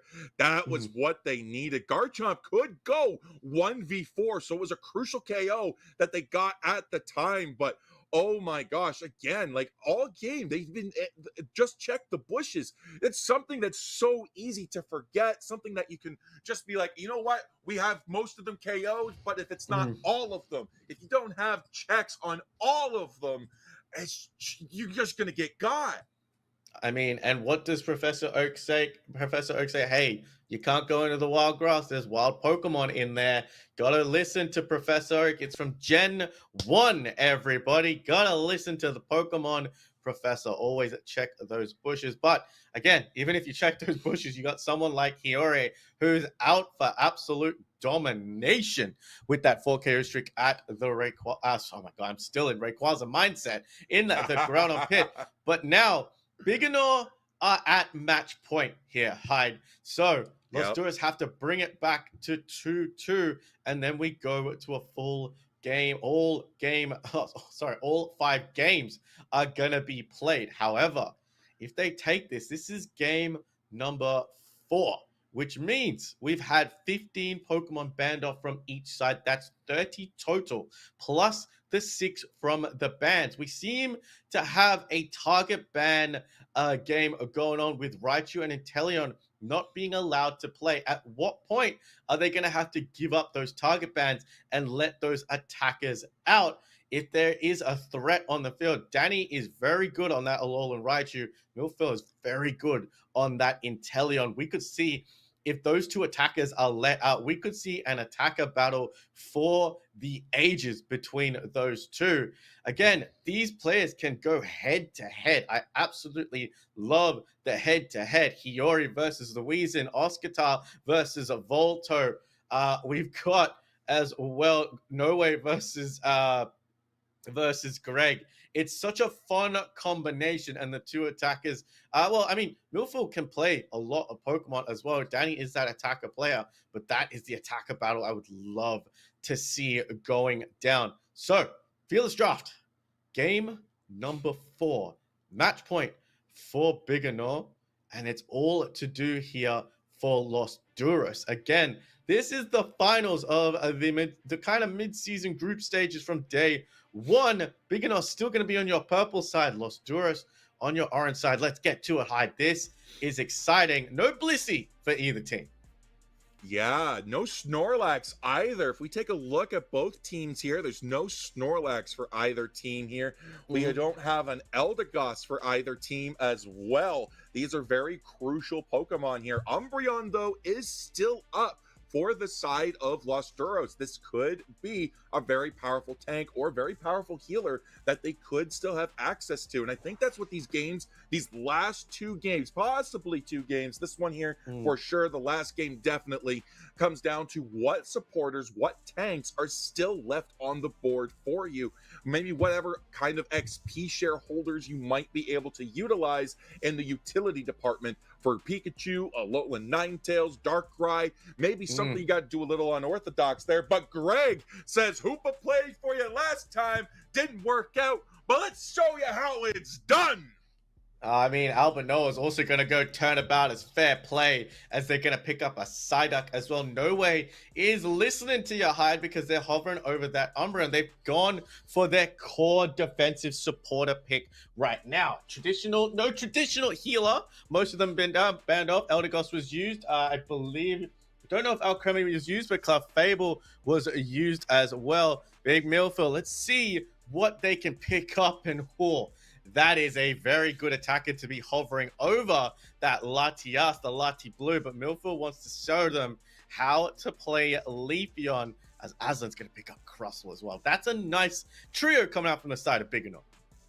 Yeah, the Leafeon is banned out from Los Duros. They can't pick it up. They can't take it in, but the Leafeon is still up for Biggino. Any sort of attacker that they try to bring in on Danny, that is going to be massive damage and going to be a target on their back. Milphil has got a lot riding on them into this Leafeon slot, but we're confident they're able to do it. But Danny's teasing me. We saw the Duraludon. I'm like, please. But we're going to lock in Talonflame Oscatar on Lucario. Oh my days. I thought the Mega Charizard X was going to come to the forefront, but it's just might be just regular Charizard. Hiyori's going to pick up another Speedster, double Speedster coming out for the side of Biggino with Milphil going on that Leafeon and Dodrio being picked up for Hiyori. Danny is hovering over not an attacker, but an all-rounder. This could be fun to see. I like it. I haven't actually had a chance to see Danny play other roles into this, but this is what Fearless Draft forces you to do, Hyde. You have to dip into that bag of tricks. Double all-rounder for the side of Los Duros, double Speedster for the side of Biggino. We've just been informed by production that Mega Charizard X is actually banned off. That Pokemon is ridiculously powerful, and I'm kind of glad that it is banned off, my friend. Yeah, I mean, it's not even Mega, and it's just 2 shots like any attacker. It's just 2 shots any tank. It's just 2 shots anything in the game. Sometimes even 1 shot if it decides it's going to just do that. The game doesn't allow it. Charizard just decides if it's going to happen or not. That's how broken this Pokemon is. But we have double Speedster for Biggino. I love to see this because, especially with a Hoopa, we could see a Yamada play. We could see something more of where they're just going to go for scores. We got Dodrio that's going to be able to pair with it. Leafeon's got the speed to offlane onto those pads, and they all have the burst damage to go for those quick team fights to try to gain leverage.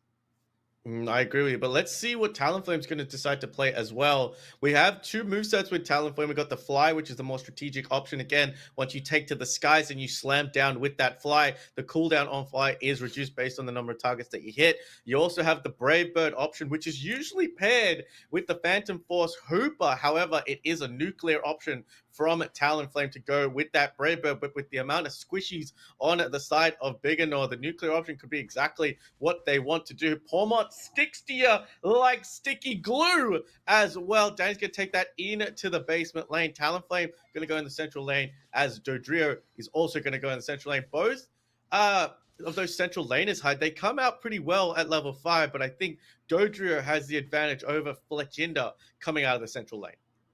Absolutely. We only get a mobility move out of the Talonflame there at level 5, but Dodrio has a powerful move in either Tri-Attack or Drill-Attack. So that is going to be huge, huge damage. So advantage is definitely going to be on the side of Biganor, but that acrobatics from the Talonflame can't discount it. But already Aslan's in trouble, has to back out. That is the power of Palmy. And already we got the Fletchinder here. Ejects onto Aslan, takes them out. Yeah, I mean, again, just getting a quick KO is not what you want early on. Cross was going to go back on, but that's exactly what Los Duros wanted to do. Dojo's going to pick up all those Natus, going to head into that top path, but they have been spotted by Fletchinder. But again, we could see the turnaround on Dodrio. It's able to turn about. The Tri-Attack's going to come through. It's going to go on to Albino, who's not fully evolved into that Leafeon just yet. Flame Charge is the move of choice for Fletchinder, so we are going to see a Fly Talonflame. Still zeros on the board for both teams.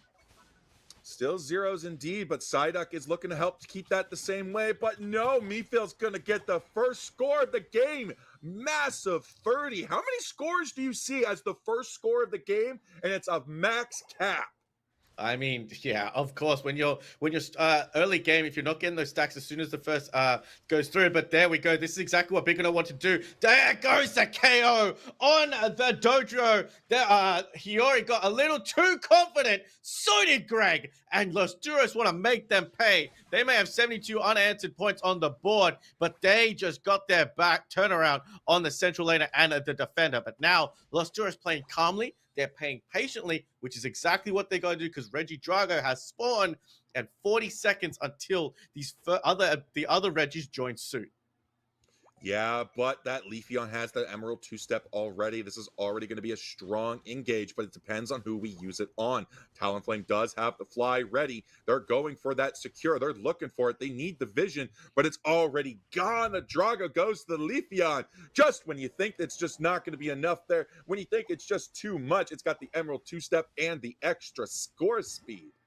I mean, they've got their turnabout as back, but they're not able to break that tier 1. Serena trying to get those stacks in. Aslan is very low here, has to pick up a citrus berry. Talonflame just decided to avoid the Fly altogether, but now Los Duros going to try and get their stacks in. The rest of Biganor have seen what's going on. Beautiful rock team to cut everybody off. The headache comes out from no way to push everybody back, but Greg is putting the pressure on with the Hooper, the jump kick in to the Psyduck, takes down the little ducky boy. The triple trample goes through from Louisin to try and get into that back line. Talonflame in a big problem right now, and Louisin is cooking with the Emerald 2.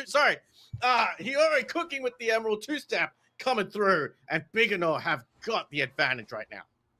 They do. The Regieleki is going to the tier 2, but even if they push this in, they don't have a whole lot of points to really capitalize off of it. So you just got to make your trade and just say, all right, Regieleki's going to tier 2. That's a distraction we need. Let's try for something maybe in a different lane. Let's look for farm. Let's look for all this experience. Maybe let's look for a cap in a different lane, or let's regroup and put the pressure onto the T2, which it looks like Biganor is going to be doing soon. I mean, the queen has made that top path her kingdom. All hail the queen. Will Volto make them bend the knee here? Hyde. We're approaching in on the 50-minute mark. 101 points separate these two teams. It's not too bad. Danny has been probably spotted by Hiyori. Hiyori's going to go for a nice little backup. This is all about the scores here for the side of Big Eno. Infinite Sire. No, the headache came out, but Volto goes to the Queenly Ascendant, sends the Talonflame back to Nurse Joy. Close combat is going to try and heal themselves up. But the level difference right now, because that Leafeon Hyde is at level 12. Talonflame, not even in double digits just yet. No, it's dreaming of 10 right now. It's trying to get there. It's looking for a farm, and it's going straight into its central path to do that. But Palmot's going to is going to, what do you call it there? Supercell slam into the deep there. We got the pull onto the Hoopa as we're coming in with the Serena. I mean, the score's going to come in, but the Emerald two-step comes in. Infinite Sire is just a little bit too late. The damage reduction is there. So Oscar's going to try and score 40, but the triple trample's going to stop them, not able to get the close combat. Hiyori doing a brilliant job defending that pad with the boosted tri-attack, and the scores are trying to come in. They're dangerously low. Danny wants to try and pick up a KO, but Dodrio is so hard to catch when they're moving at these speeds. 2 KO streak for Leafeon, and Hiyori picks up a KO on Danny. Good defense by Big Eno. Whatever Los Duros is trying, they are slamming into a wall. Big Eno is dealing with it beautifully.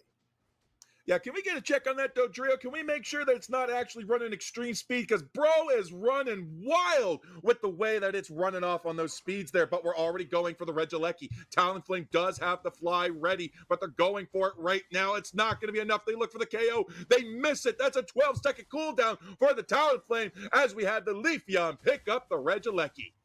I mean, that's exactly what these guys want to do right now. Lucario goes down. The crossbow is dangerous. He gets a KO picked up by Albanoa. Hooper has gone on bound. Greg is going to try and stun out these supporters. They want to try and take down the Umbreon. The eject over the wall was enough, but they got the stun by the Hooper. Umbreon living on HP in a dream, but if there's anything Dodrio can do, it is chase down someone that is running away from them, picking up the KO. But now they're chasing. Regieleki's walking in. Danny gets taken down by Volto, and everything seems to be going Big Eno's way. Yeah, that is definitely the way things seem to be going, but there's one absolute of Unite. It's that there are no absolutes. This is a scenario we've seen in game 1. Los Duros was behind. They were significantly outplayed a little bit too in that early game there, in the game, but they found a way to come back during the Groudon fight. And this is something that they absolutely are able to do, and something they will be looking to do, and starting with this Reg Ice. I mean, they want to do a flame swoop's going to come through from the Talonflame. The pull onto Volto by the Psyduck was enough to secure an objective for the side of Los Duros. They're going to try and push on to this pad right now. Danny is there. Supercell Slam slams its way in, but a beautiful Rock Tomb coming out from Aslan into the Emerald. Two-step takes down the Psyduck. And Big Eno once again showing how good their defensive abilities are. The X-Scissor pushes Danny away, unable to stay in this fight. Gonna succumb to the KO. 2 KO streak coming out for the Leafeon. Whatever Los Duros is doing, Big Eno are trying to find a way to counter it, and they're doing it very, very well here, Hyde. 30 seconds to go until Groudon. Again, this is match point for the side of Big Eno. Los Duros have to take this game to push to go to that final one of the game 5, but that open lane in that bottom side with a Regieleki with 15 seconds to go, this could be a win condition for the side of Big Eno. It is, and look at the cap, look at the points in their pockets there. They got the points to make the difference. Now, the question is, do they send it? Do they follow it? What's going on? They might just go for the Groudon. Groudon is here as Albanoa is still looking for a little bit of farm. They're going to be the ones staying at the pad there to defend against the Regieleki, but they're all here. You can't just let it walk, but it's a hard decision to make. And when you don't have the Hoopa to portal in your Umbreon as needed, this is just a constant 5v4 scenario as Leafeon goes for the Hundo Burger.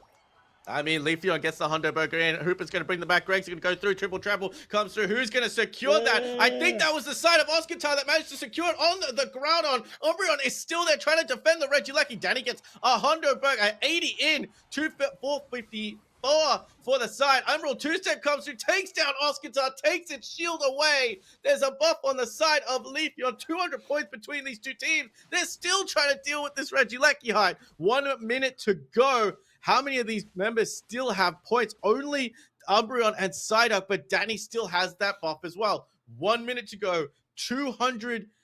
Oh, my math is not good here. 230 points between these two teams. 300 Burger secures it.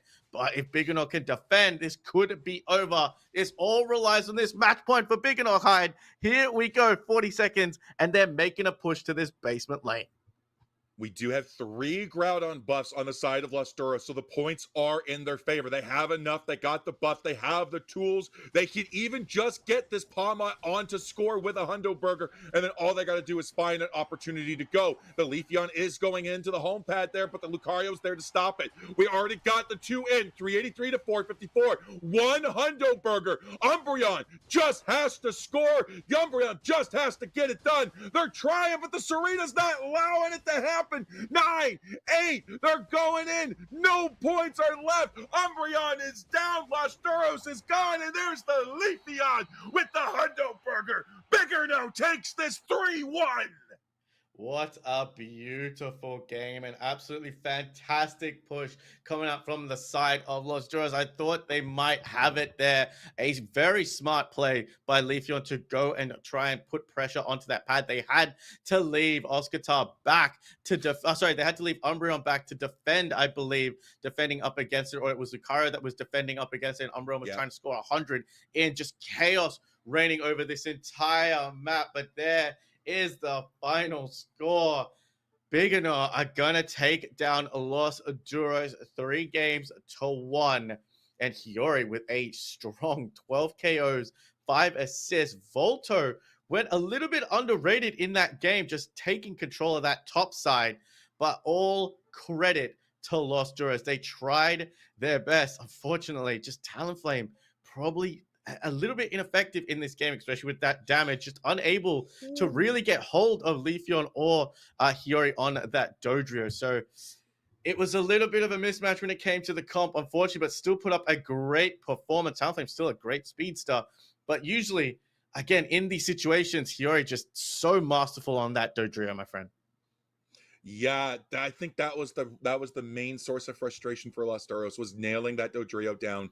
It is a very complex Pokemon to get down. There's a lot of finesse that goes into it, almost like a Zoroark, but it plays completely different. And if you're able to just figure out the minutia of a Pokemon like that, it can be a nightmare for you. Even with the Pikachu, even with the full heal on cooldown, a Dodrio player that knows what they're doing is just absolutely devastating. And again, coming into this, look at this. Los Duros is coming in. They had the Dodrio triple trample, but it wasn't enough. Lucario was able to secure it out, but I think they just panicked a little too much. They split off rather than playing as a team, and they just got taken down there. That was so close. It was so very close. I mean, with all that, even able to secure, but let's not forget, Umbreon was back dealing with the Regieleki. So Biggino had double security there with the Regieleki walking in. They had to have one of the members of Los Duros dealing with that Regieleki. I was walking into home pad, and that was a surefire win for the side of Biggino. Unfortunately, it's just such a problem. Biggino showed such control, such poise, such creativity to really pull out that victory. And if you guys want to show some creativity with your own gaming setups, please go and check out the sponsors of the UFC, Pink Parsnips Computers. If you want to get any upgrades to your computer internals or any gaming peripherals, Pink Parsnips Computers are the way to do that. They've been an absolutely fantastic sponsor for the UFC. Go use code ENGAGE5. Get 5% off at checkout. Pink Parsnips Computers, they're absolutely wonderful. I say every single time. I'm still eyeing off that little Stream Deck Mini hide. I mean, those are quite useful for any one of us content creators that like to stream on there. It just makes everything so easy, and Pink Parsnips makes everything so easy for us here at INGAGE GG and the UFC. So big shout outs to them for being the sponsors of our events and continuing to be a supporter of the Pokemon Unite grassroots scene. But Hyde, mate, that's going to be us done here for today at the UFC. Give me your thoughts, my guy. How are these two games for you before we head on out of here? These games were absolutely peak. There was no one-sidedness to each of them. Every team that fought today fought with their hearts on their shoulders.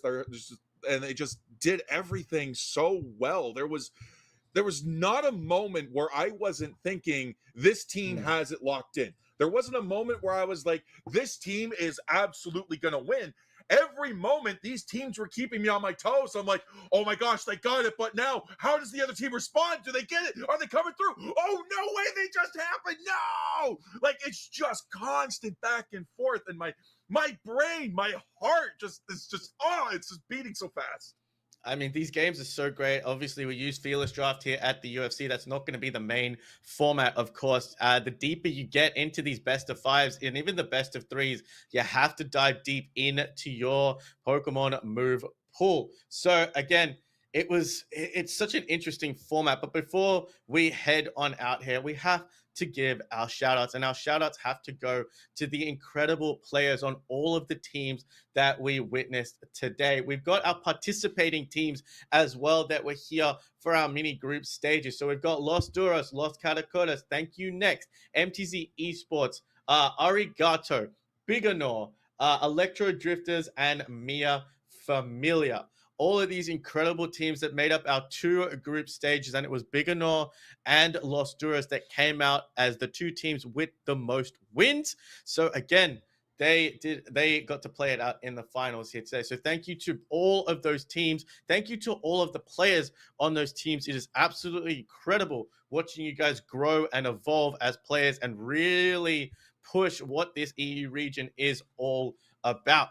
Big thank you to my co-caster, Mr. Hyde. I'm so glad that I get to spend more time on the mic with you, my guy, seeing you come through. And as hype as you are about the UFC, it's exactly what Tano and I have been trying to build so far. So it's incredible to have another caster consistently join us behind the desk. Thank you to Pasta. Thank you to Yash. Thank you to Zen, our admins and our mods and our tournament organizers there. Thank you to Arpit, who is our man in the chair, giving us all of the instructions and the voices so we don't look like absolute buffoons sometimes when we try. I don't know. It's a little bit harder to make me not look like a buffoon. Not so much you, Hyde. But, and please, big thank you to Tano as well, who was here earlier today, came in to cast a few games as well in his busy schedule. Hyde, anything to say before we head on out?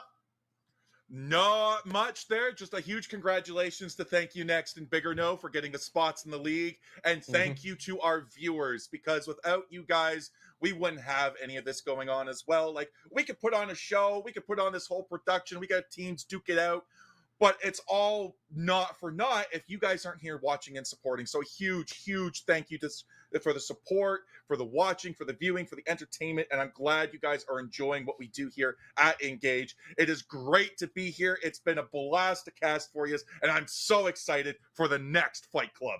I can't say it any better than that. Go follow us on all socials to get updated with the UFC and any events that Engage have got going forward. I know we got some things cooking in the oven coming up towards the end of the year and going on into next year. But with that, I have been Loba. That has been Hyde. We'll see you guys next time.